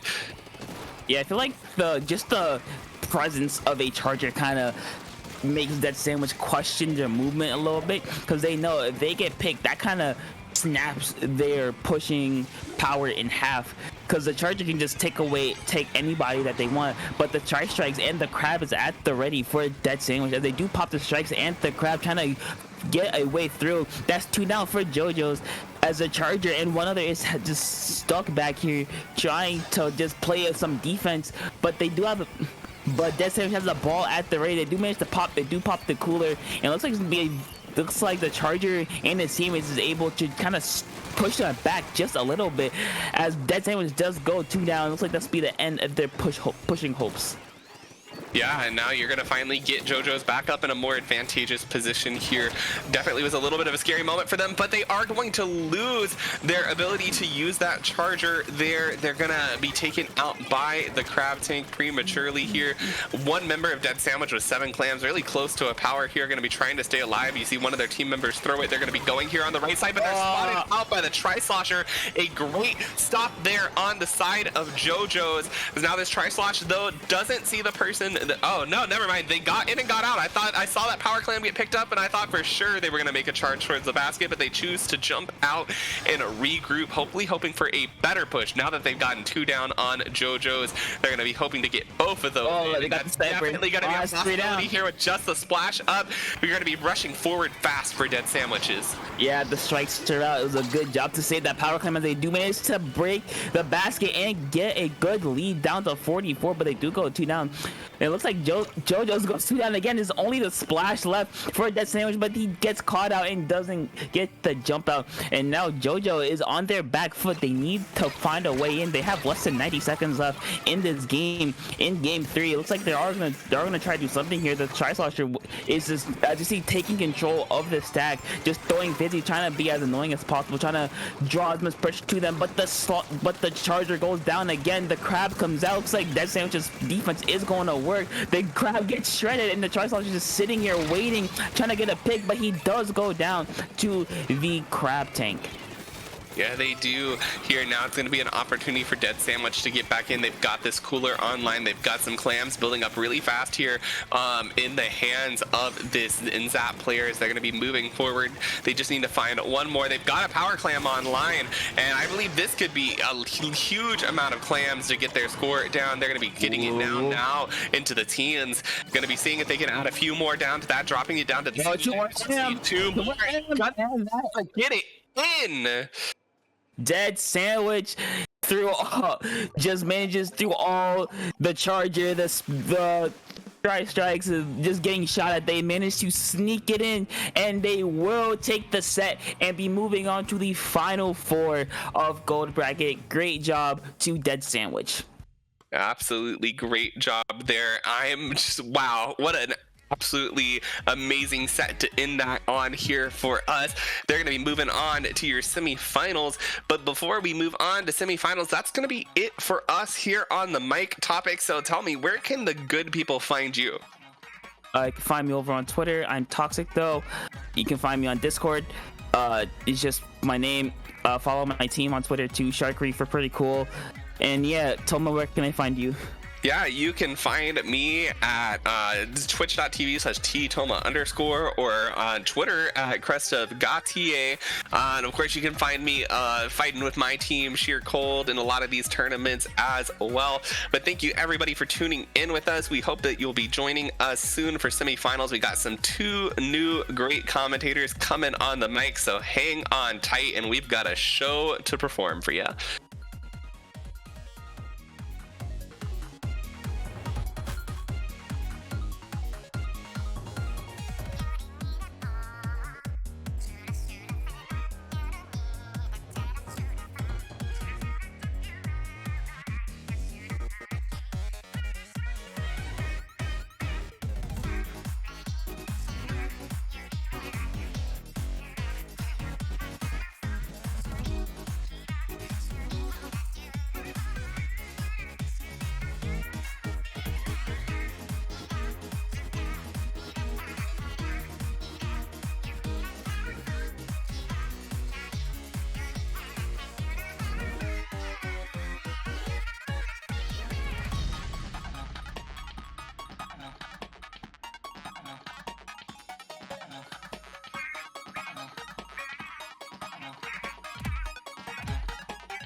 Hello, everybody, and welcome back to Little Squid League. We are getting into semifinals here. I'm Nox. I'm joined here by... I'm Silver, and we'll be commentating over Team Biscuits versus Hot Cocoa. Yeah, very fun team names here. Gonna have a little snack coming towards the end of the tournament here. And we're gonna be starting off on Inkblot Art Academy Zones. This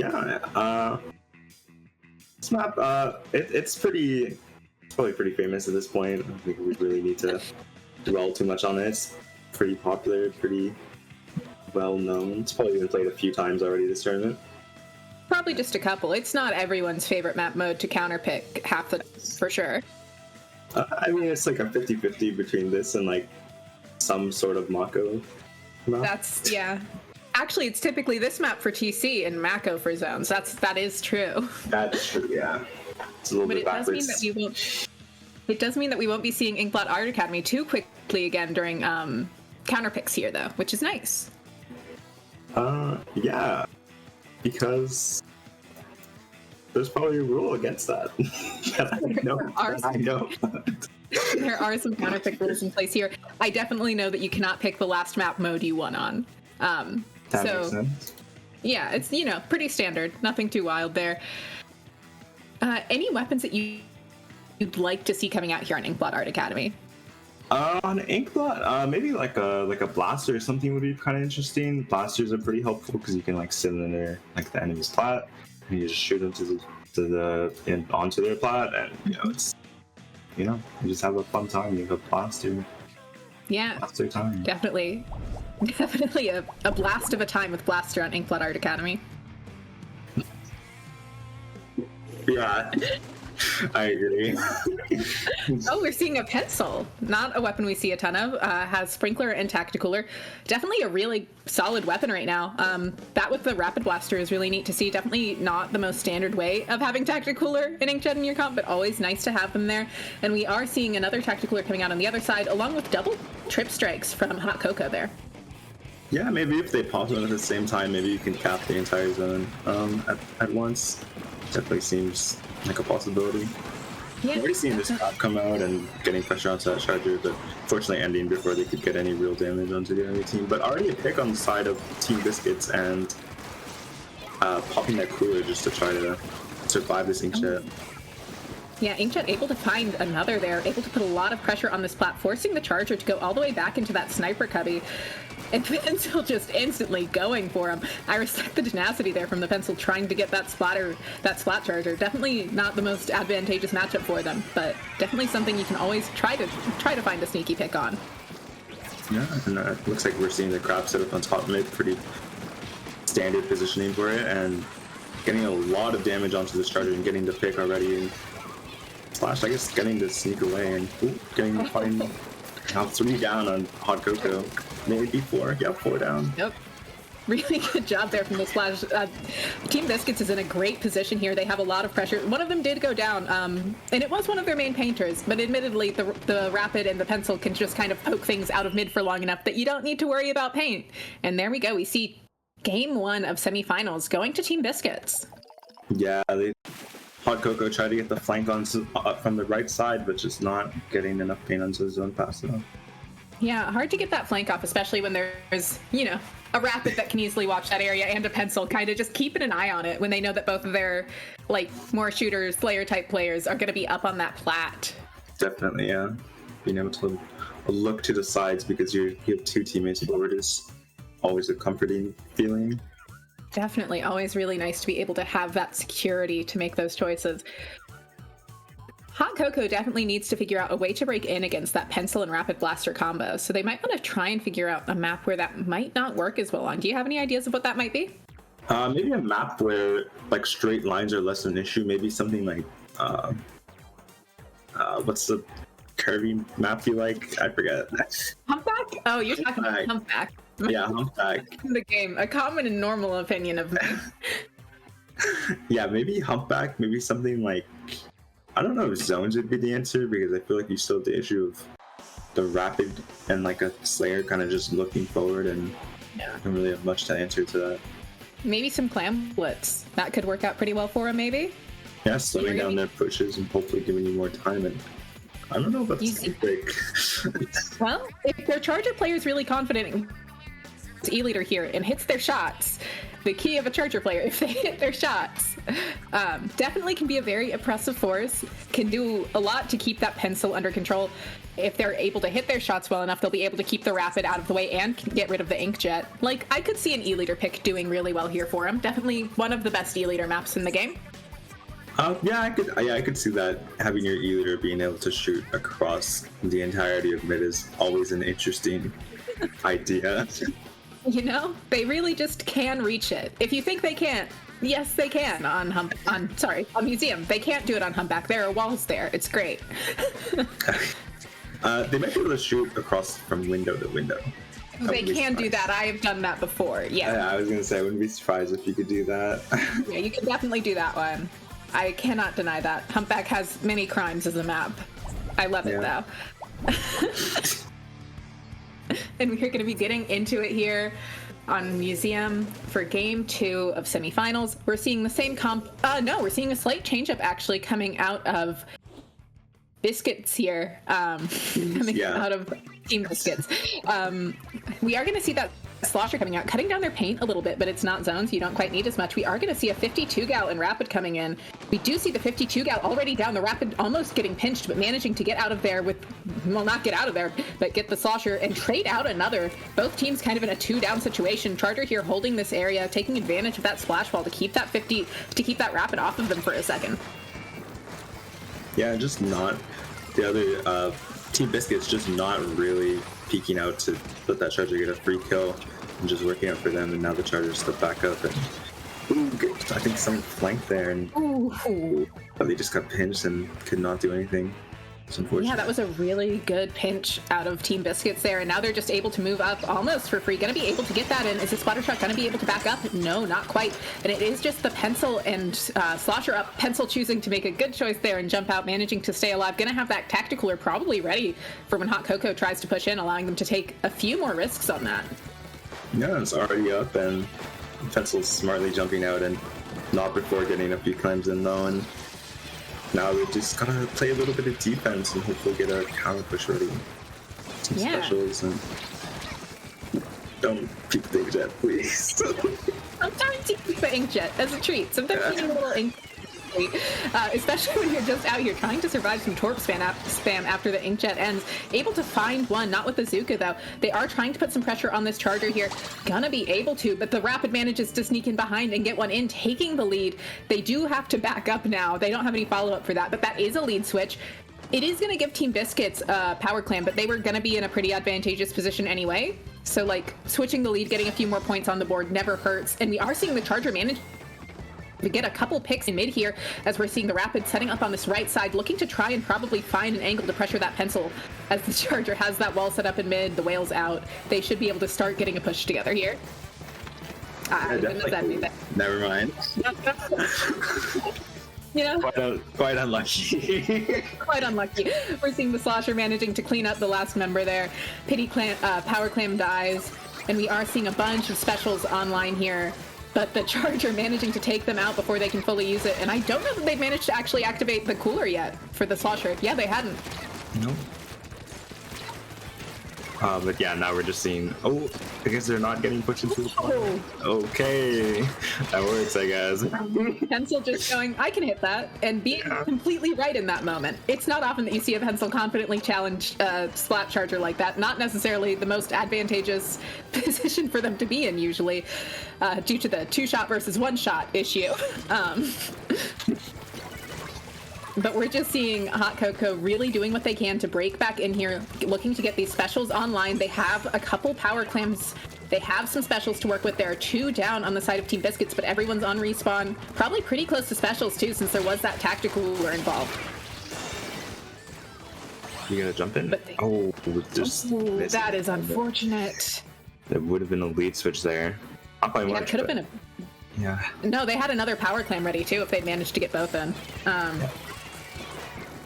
But we're seeing the Slosher here setting up under this ledge. Definitely a place to watch out for. This is a map where if you have weapons that play around ledges, you can have a good time with them. We're seeing a jump out coming out of the splash. They're probably looking to get that crab out in a better position since they do have it online. Yeah, and now having the killer whale online too, possibly try to combo these specials together, but the strikes getting them in mid and the slosher just pushing up with this with coolers, so even if they go down, it's not that big of a deal. Well, they're getting a jump out, so pretty smart by them. Yeah, that was a very solid jump out, especially remembering that Tactical gives you those even faster jumps. The Splash managing to get the trade there is good, but they don't quite have the resources they need to get a push going, and it seems like Team Biscuits does, which is not what you want to see when Team Biscuits has the lead if you're Hot Cocoa. Yeah. Rapid getting a very nice direct, but honestly, those trades are not really what you want to see when your lead is so close. Just a power and 2 clams is just a win, and getting a pick already. Taking out that pencil is absolutely huge. Power goes in, but there is just the Rapid left off. Where is the Rapid going to try and break in through? Not going to be able to, though. And it's going to be the second game also going to Team Biscuits. Team Biscuits having to put up a lot this time around, though. Yeah. Oh, it looks like they actually do have power, so... Oh, I had thought that we were in overtime. That is my bad. I didn't know I had thought that. I was fully confident that we were in overtime. I had counted wrong in my brain. But, I mean, seeing 2 people go down and this charger's getting pushed, it's not... They might have somebody flanking in through right side, but I don't think they'll be able to break in. I don't see it. They don't have time now really to work with. They're able to get one player up on plat, not going to be able to do much with that though, and Team Biscuit manages to get onto their plat since they're having to focus all their effort forward. And that is game 2 going to Team Biscuits. Hot Cocoa still has a chance in this, but they do need to reverse sweep at this point. Yeah, and with counter picks, that's very, very hard to do because you're gonna have to win on your opponent's counter picks twice in a row to be able to do that. Although we might see Team Biscuits try and do it here. It seems like they've been pretty comfortable on Hot Cocoa's one counter pick so far. I mean, I wouldn't say they were that comfortable. That match was still pretty close. I mean, just 2 clans, and yeah, that was a lead switch, and just having to defend. Who knows what would have happened? It was a very back and forth game. Absolutely. Definitely a lot that can go. Definitely both teams could easily take this and move on to finals here. Always exciting to see games that are so close. And we're going to be going on to TC Sturgeon Shipyard, a very common map mode. We've seen it for years. Really just having a great time with these. Well, a museum is technically an old map, but it's not the same as S1. Right? It's older. But yeah, Sturgeon, always a great map for slosher type weapons. Lots of fun ledges to play around. Definitely a map where you need to make sure to prioritize mobility at least a bit. But I do expect that we'll probably see both of those chargers coming back out. Oh yeah, you could definitely see that. Like being able to hold like your spinner and your sniper area is very strong, and getting a charger up there makes it pretty hard for any team to push you out. Yeah, and especially when and both of those chargers have solid specials that help their team out a lot. Tacticaler, of course, being Tacticaler, take some risks, don't get punished as hard for it. You still need to be careful when you have it. You don't want to overextend still. But if you do go down and you know your anchor's still up and you know you have a safe jump in, it's definitely got less consequences to it. And of course, triple strikes on tower control can just essentially be GG. That's rough. Yep. Yeah, definitely. Not much that can stand on tower when that's happening. I don't think anything, actually. And we see a Jet Sculpture coming out here. Not a weapon that it's a weapon we've been seeing way more of lately, but not a weapon we've seen throughout S3 so far. Vacuum, definitely a special that's on the rise. Really good at helping you break through those checkpoints, especially since neither team is running a Splatana of any form, so the Vacuum kind of gets far less challenged than it usually would. And speaking about things that can sit in tri-strikes, if you're in Inkback, you can sit in tri-strikes, so we might see that at the end of the game. Tri-strikes will still paint the ground, but my god, you'll be alive for some reason. Yeah, I don't really understand that, but they were cooking when they designed Inkback. Yeah. We do see back coming out of that checkpoint there. Love to see that. Able to get a lot of pressure off. Trying to find a pick on that Rapid Blaster. Going to be able to try and pinch them. Not going to quite... going to be able to take them out, actually. Try getting that trade. That's a great trade for the Tri-Slosher to get penciled. Trying to find the pick on the Charger, but we're once again seeing the 2-shot versus 1-shot dilemma there. First time we've really... Oh, well... I was losing my mind for a second. They don't have a Charger. That is a Jet Sculpture. The Jet Sculpture does struggle more in that matchup. Yep, a little bit. Especially when you have like a partner with you to also shoot the jet squelcher. Yes. Or the... Yeah, that's what happened. We are seeing the pencil having to back up a bit here as we swap back into mid, seeing the Tri-Slosher attempting to get a pick on that splatter shot. Not going to quite be able to, though, because of that suck. Trying to find a pick. Not going to be able to quite yet as we see 2 down again on the side of Hot Cocoa. And we're seeing Team Biscuits really wanting to move up here and secure their spot in finals. Yeah. I'm seeing just Tri-Slosher just fighting for their life. Oh, getting 2, but getting traded off by the shot. And yeah, the jump in being so cooler. Yeah. Cooler jump-ins are always very useful to have, but we do see that trip strike coming out. And once again, they don't have VAC. They can't just stand there through them, but they do clear that checkpoint and get a 3-down situation. They're almost assuredly going to take lead here, especially with this Tacticler coming out, going to get their teammates back up really fast. This could easily be a KO situation. Yeah, definitely. And one person trying to get a flank off. Oh, getting traded, though. Not the best. And just a splash, not really the weapon you want to rely on to get a 1v4. The Tri-Slosher has it for... Oh, no, there's a zero shot. Okay. Tri-Slosher admittedly cannot drop the tower if they are hit by Azuka for some reason. They are not immune to Inkzuka for some reason. Can't imagine why. There would be no problems with that, for sure. Yeah. But that is Team Biscuit securing their spot into finals there with a 3-0 in semis. Yeah. And a first bump. Surely the other team has decided they'll be playing against Dead Sandwich Revival. Apparently. Yeah, we did just see Dead Sandwich Revival on with the last set before this. Definitely a fun team. They had some close games there against Jocephalopod Joestars. A normal name to say. I kind of like it. I think It is fun. I like it. I just had to remember how to say it. It's got a lot of letters to it. Yeah. Literally. Definitely. Oh, go for it. Okay. It sounds like we're going to be going straight into finals here. So what are you wanting to see out of these finals, Silver? Honestly, I'm just looking for like a close, long set, Yeah, that is what we always want to see out of a finals. Always a great time. Always cool to see what people are going to counterpick, especially with these newer players that are just figuring out what they want to do with it. And especially because this is their way of graduating from this tournament and probably looking to start getting into those higher brackets of low ink. Yeah, I don't know much about either of these teams. Told me they were pickups. Wouldn't be surprised. Team Biscuits, apparently they're seed 1. That's great for them. They're definitely playing like they're seed. They seemed pretty comfortable. Yeah, they seemed like they were pretty comfortable with what was happening.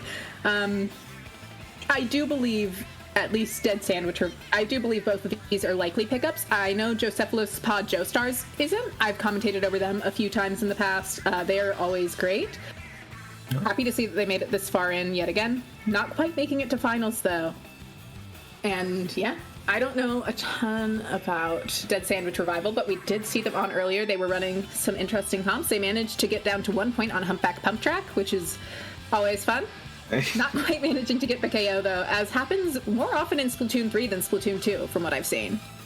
Yeah, probably. I feel like without missiles and armor constantly going off, I feel like it's a little harder to get the pushes off. What do you mean? Armor didn't let you get up the podium more easily, for sure. What do you mean? Well, I mean, it kind of didn't. I just more mean it did.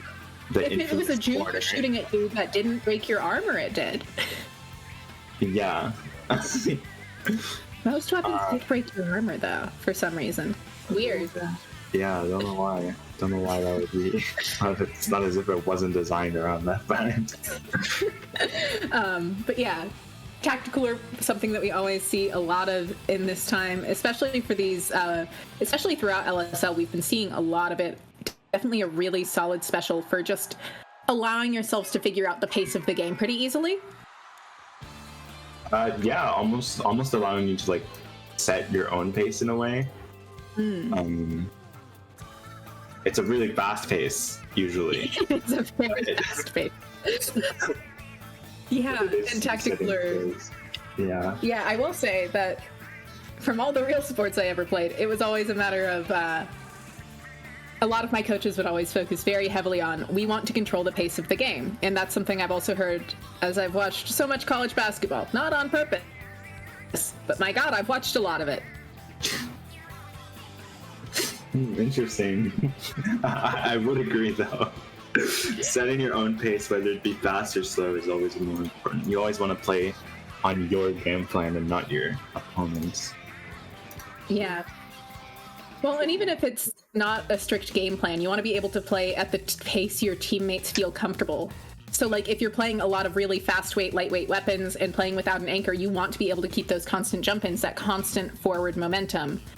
Whereas if you're playing with an anchor, you're probably going to be taking it a little slower, but you're going to know that you have those jump-ins. So both situations do benefit from Tacticooler, just in slightly different ways. Yeah, definitely. Yeah, it's pretty interesting how good of a glue that Tacticooler really is. Yeah, and how do you think it does that?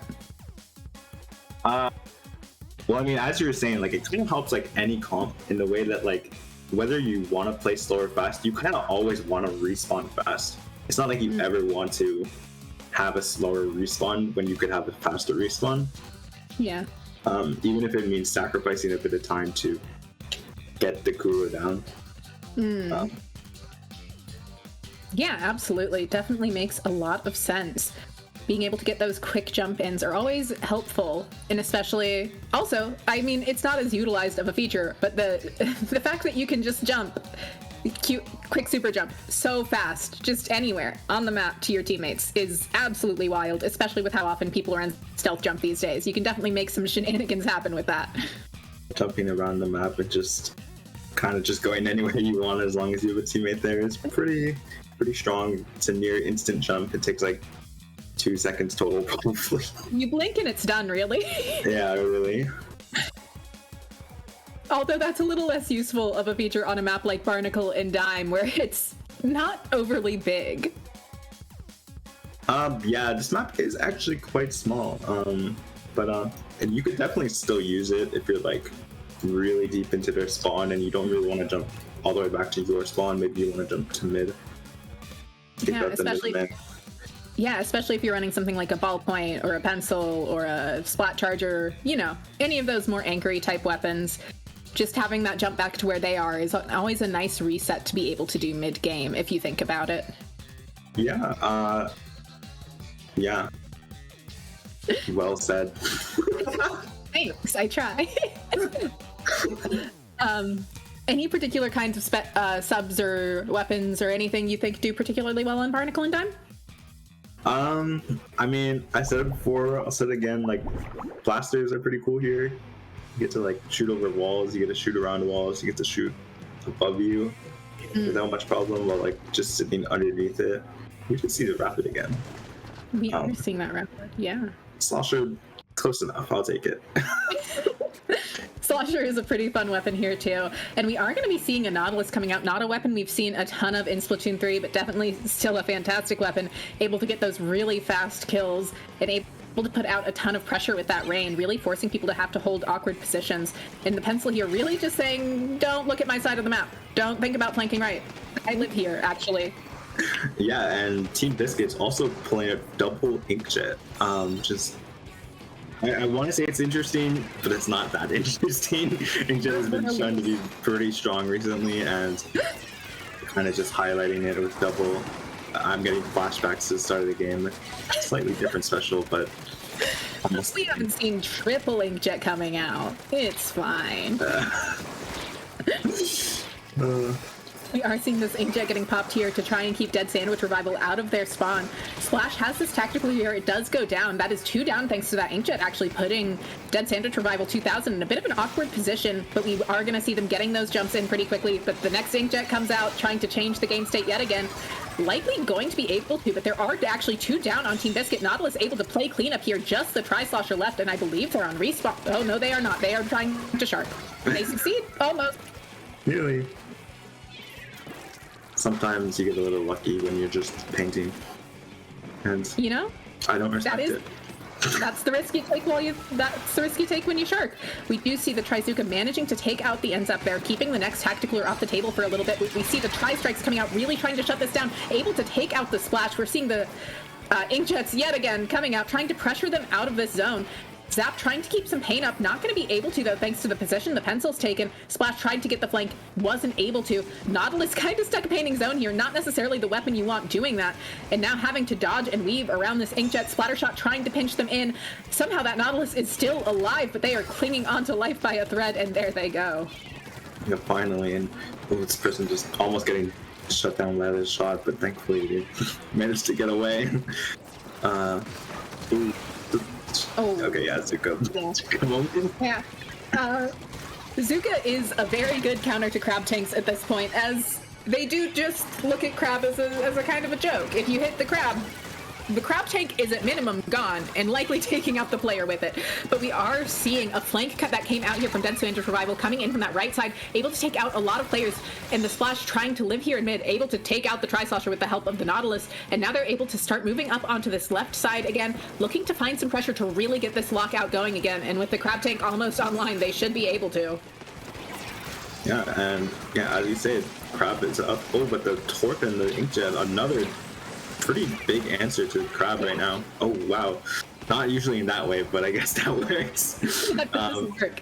Usually just doing a lot of damage to the crab tank, but in that situation just getting a shot over them, which I guess is fair. You do it the angle.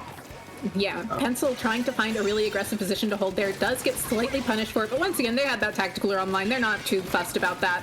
They are running, both teams do have that Tacticooler, but the ends out definitely does them in a slightly different way than that Pencil does, but the Nautilus looking to move forward here, able to take out a player. Nautilus does just absolutely shred through anything it looks at. That is its biggest thing. Definitely, but the Pencil is saying I can just shred people too with 2 shots to the head. As we saw with the Nautilus there, and even that, whatever that was, I think Splash or Sean or whatever, I don't know. The Slosher trying to find something to do here, definitely at least being a nuisance to Team Biscuits, not really allowing them to move forward, and that is Dead Sandwich Revival taking game 1 of finals and doing it pretty fluidly. They really knew how to play that very aggressive comp. We saw one big push and then kind of just back and forth, but Team Biscuits never getting the hold for too long and not really getting past their penalty. Yeah, Dead Sandwich Revival definitely knew how to set up what they wanted to set up, and they always were good about making sure they had a special online to keep the hold going a bit longer. Yeah, Team Biscuits just trying to fight in with like double Inkjet and just sometimes getting 2 on like the start, but then just not finding the 2 others. And even if they did, they didn't have enough resources to keep fighting. Yeah, it is always important to make sure that you're maintaining and using those resources well. Both teams were doing a pretty good job using bombs to keep people out of places too, is something I noticed there. They were both doing a good job of just applying that constant pressure with their sub-weapons, really denying space. Didn't see much of that Toxic Mist out, but admittedly, it's not necessarily the best mode for Toxic Mist.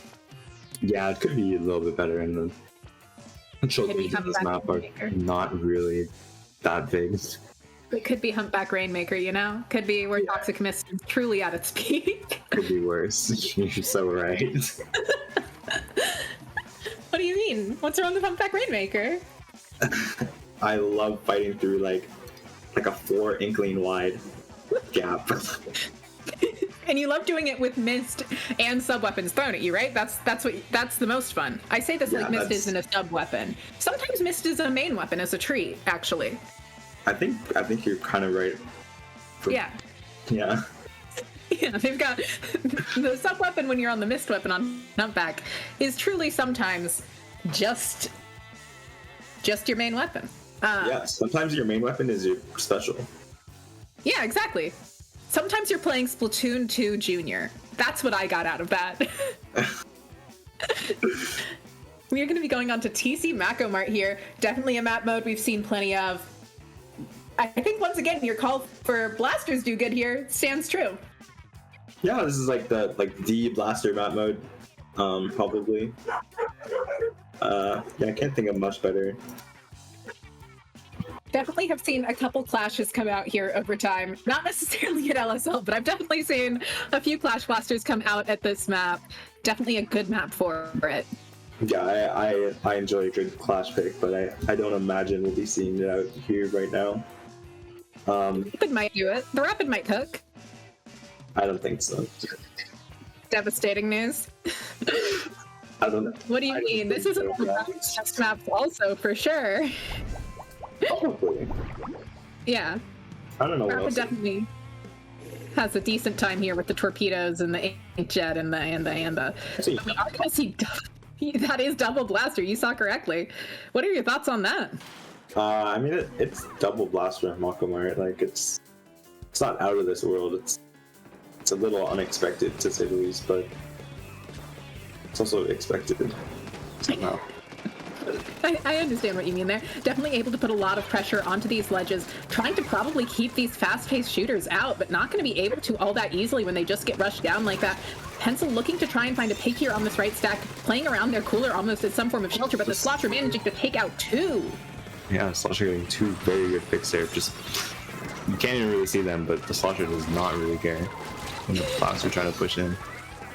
As long as you have a general idea of the position and you're on Slosher, it's good enough usually. Not quite as true as it is with Tri-Slosher, but still fairly true.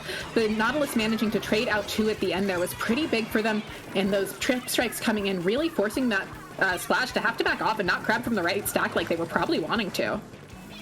Yeah, Team Biscuit's not really getting a full push off here because of, as you mentioned, the Nautilus getting two trades, but now with the Crab, hopefully they can try to get some more picks. There's only a Splash up, so they know where they are. Apparently so. And They do manage. Yeah, the Splash does manage to jump out there. Inkjet coming out a little bit early here, but still managing to find a good pick, putting pressure on that left side. Bubbler coming out, forcing through the checkpoint, but we're seeing one trying to rush the tower here. Gonna be able to put a lot of pressure, but not quite able to take out the pencil. Splash doing this crab tank on tower. Always a good move. They're gonna get shredded probably, but they're gonna be able to force a few more points. Splash trying to live here in mid. Zap challenging them. Zap managing to take that. Looking to find a pick here on the blaster with the help of a friend. They managed to. The Zap's really just able to go a little wild at that moment. Yeah, but Team Biscuit's still honestly cleaning up quite nicely and still having somewhat of a push alive. Yeah, 4v1 now, just a Slosher up and a full wipeout. Yeah, now they're going to have Tacticooler on most of their players for this push, which is always great, never hurts to have. And we're going to see the Blasters being able to set up in comfortable positions around those ledges. Pencil applying pressure to that Nautilus, definitely one of the bigger threats to their comp here. Definitely. And yeah, now 3v, I think 3v2 pretty much. Yes. Oh, and wow, the Splash and Pencil just fighting together is honestly really crazy to see. Yeah, the numbers definitely work out really well with them with each other. Admittedly, if Pencil did 70 damage, it would have great numbers with everything, but instead it's stuck at 68. Can't imagine why. It's not like 70 would make it one shot a lot of the time or anything. Honestly, they should give it 100 damage, and then it would be good numbers with everything in the game. True and real. It's almost like it wouldn't need anything else to hit them if it was 100 damage. We are seeing some good cleanup here on this tower. Able to find another pick in mid. The cooler being out for their teammates that are jumping in, looking to set up something on this left side. They really want to get their Slosher under there, but the Nautilus goes down. Zap's going to have to ride the tower here, when this is probably where they'd want the Nautilus if they were up. Yeah, with the Zap just trying to sit on tower, even though there's a Crab and a Pencil there. Not really the best idea, but I guess living and getting cooler down is pretty good for them. But yeah, the trades are coming out and just not really in Dead Sandwiches with Revival's favor. Yeah. Sort of. Worse, for sure. They had that Tacticooler out. They were all pretty much coolered out of memory, but they definitely weren't able to capitalize a ton on it, especially since those cooler jumps did get picked off very quickly by that Rapid Blaster. They managed to take out the Slosher there. That's a 2v3 situation, though, but one of the two is an Inkjet, so it does hold the other team off pretty well. Definitely. And the Rapid just having a backup there. Once again, I'm pretty sure the Nautilus is the biggest threat to them at the moment. Don't get me wrong, the Slosher, the Zap, and the Splash all do a lot of work. But if there's a Nautilus looking at you and they outrange you, that's just rough. Yeah. Which, I mean, to be fair, it doesn't actually outrange that much of Team Biscuit's comp here, but still pretty big deal. Yeah, but Team Biscuit's doing a great job of knowing how they want to play on their counter pick and knowing where they want to apply pressure with those blasters, which is a really impressive skill to have because the positioning with blaster sure is different than other weapons. Yeah, you need to think about how far away you are from your opponent, which is something you think about, but in a different way to most weapons. Usually you just want to maximize your range. With blasters, you kind of want to do that, but you also want to sit like just inside of your max range because you want the big orb. You need your AoE. You need your, I like the orb statement. Yeah, you need your orb to get those orbs. Yeah, you need your orb to be just hitting your opponent just barely.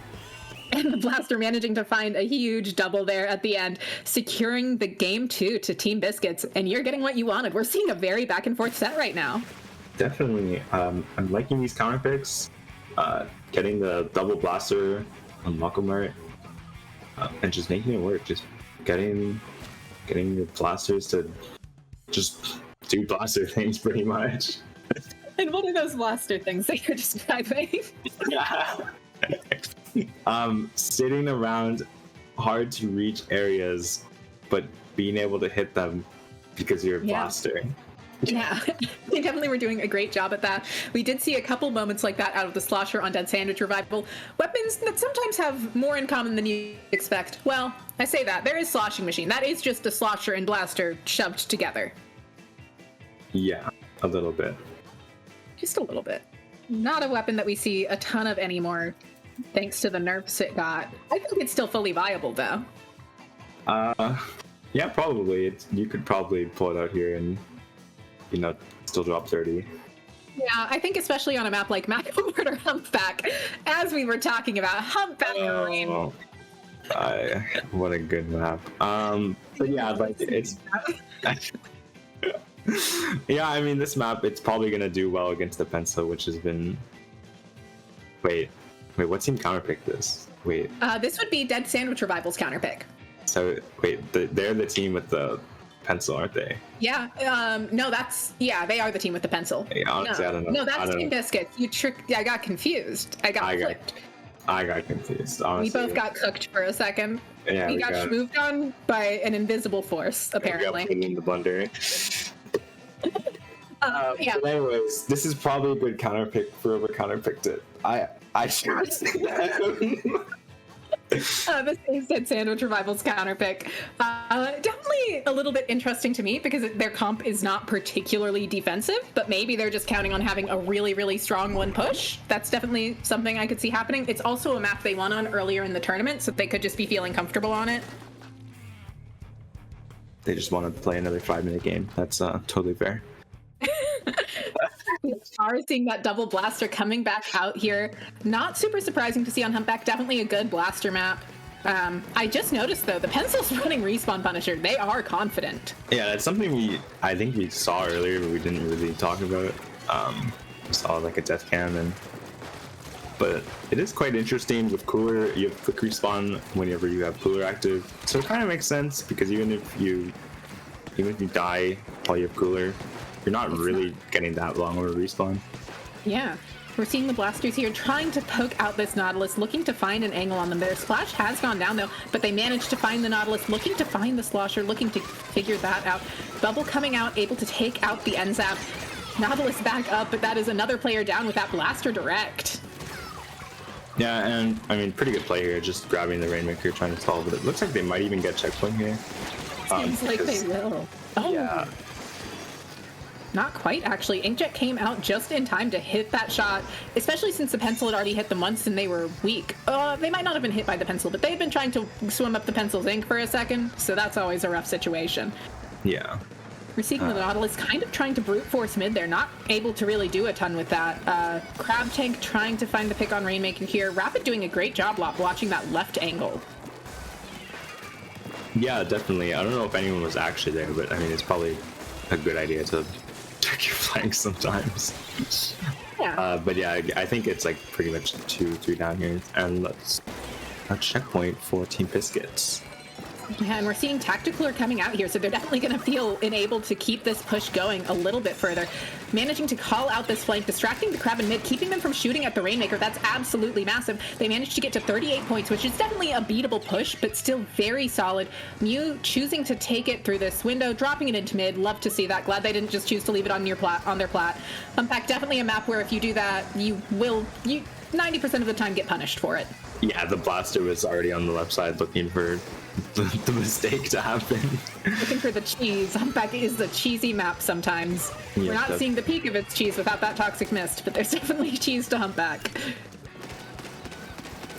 Yeah, now we're just seeing Team Biscuits try to paint up mid and they get some picks. I guess we're seeing Dead Sandwich just trying to go on the left side, I guess.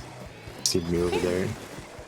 They're probably also just waiting for that Crab Tank and that Tactical to come online to start moving forward, but they go 2 down instead. Not what you want to see here. Zap having to try and fight this out in the bubble.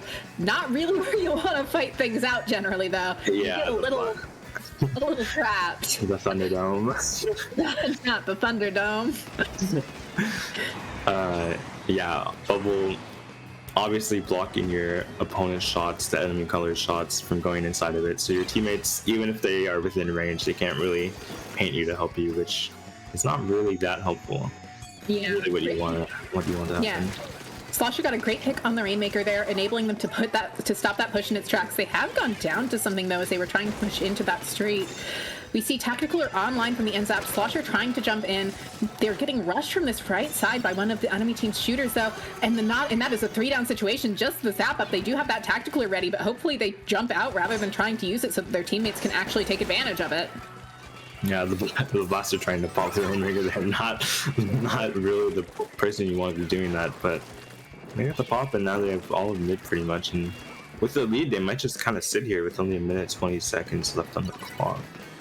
Yeah, definitely a map where we see big overtime movements happen. Splash trying to find the pick on the blaster, but not with 2 of them looking at him. Hard to do much when both of the blasters' spark damage does just eventually add up, even if they don't hit their directs, or even a good indirect. The spark can still do a lot in a situation like that.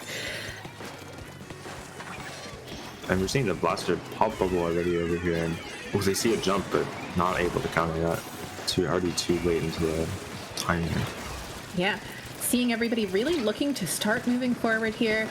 Blaster wanting to get out of mid here, managing to get the jump out. That's really huge, allowing them to keep their street a little bit more safe. Nautilus using Rain on their street. That's a good use of it. Tactical are coming out. They're going to need to put some pressure on this pencil, though, to get through that checkpoint, and the NZAP's gone down. They did already use that cooler, though, so they'll be back momentarily. They managed to break this checkpoint. That is huge. They are not out of this game yet, and they are fighting for it.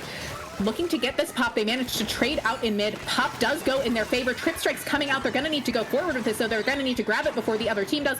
They managed to grab her. They're going to be able to get lead. No, not quite. They are 1 point short. That is devastating for them.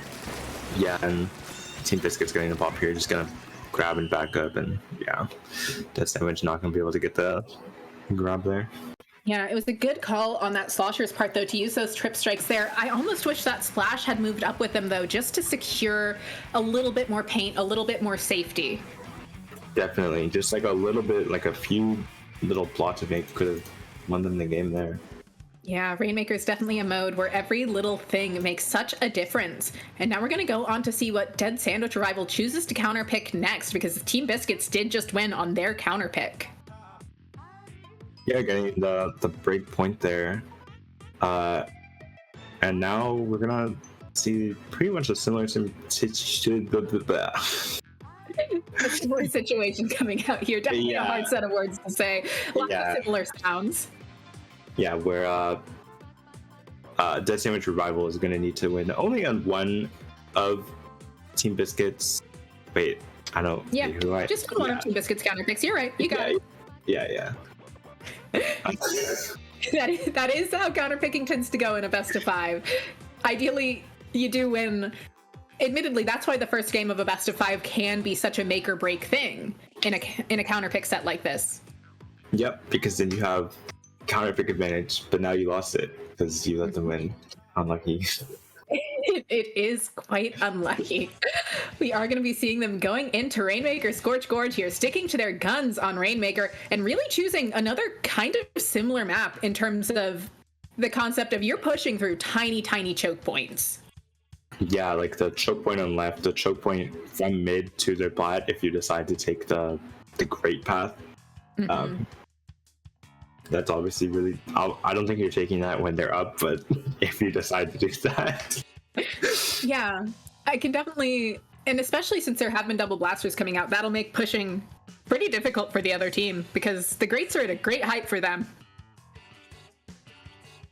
Yeah, for a lot of weapons, yes, but... Yeah, but blasters can do it from safety. Yeah, for them specifically, it's really good.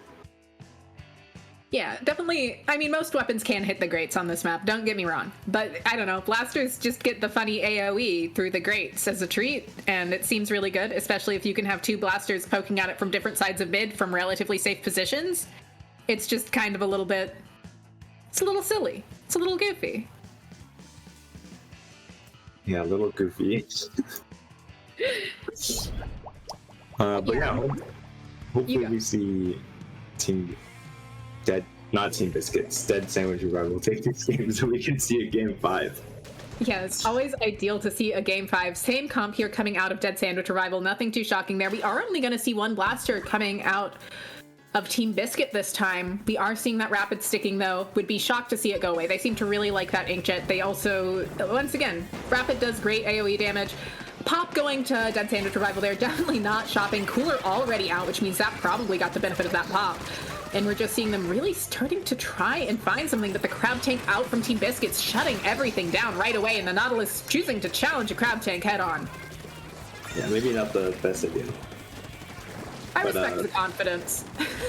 Okay, that's fine. Oh, I thought they did. Okay. Yeah, they did. They died to the Rainmaker.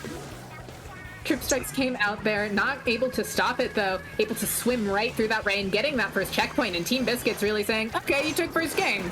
We're gonna clean this up though. Yeah, very commanding pusher. Yeah, already a push to 49. 49. Definitely an impressive push. Not necessarily the push you need to win on Scorch. You really want to get past those grates to feel confident in that, and there they go. There they go. They are going to get that push that makes them feel very comfortable for the rest of the game. We are less than a minute and a half into it, and at this point, Team Biscuits, they might choose to play the game of offense is the best defense, but they could just play defense if they wanted.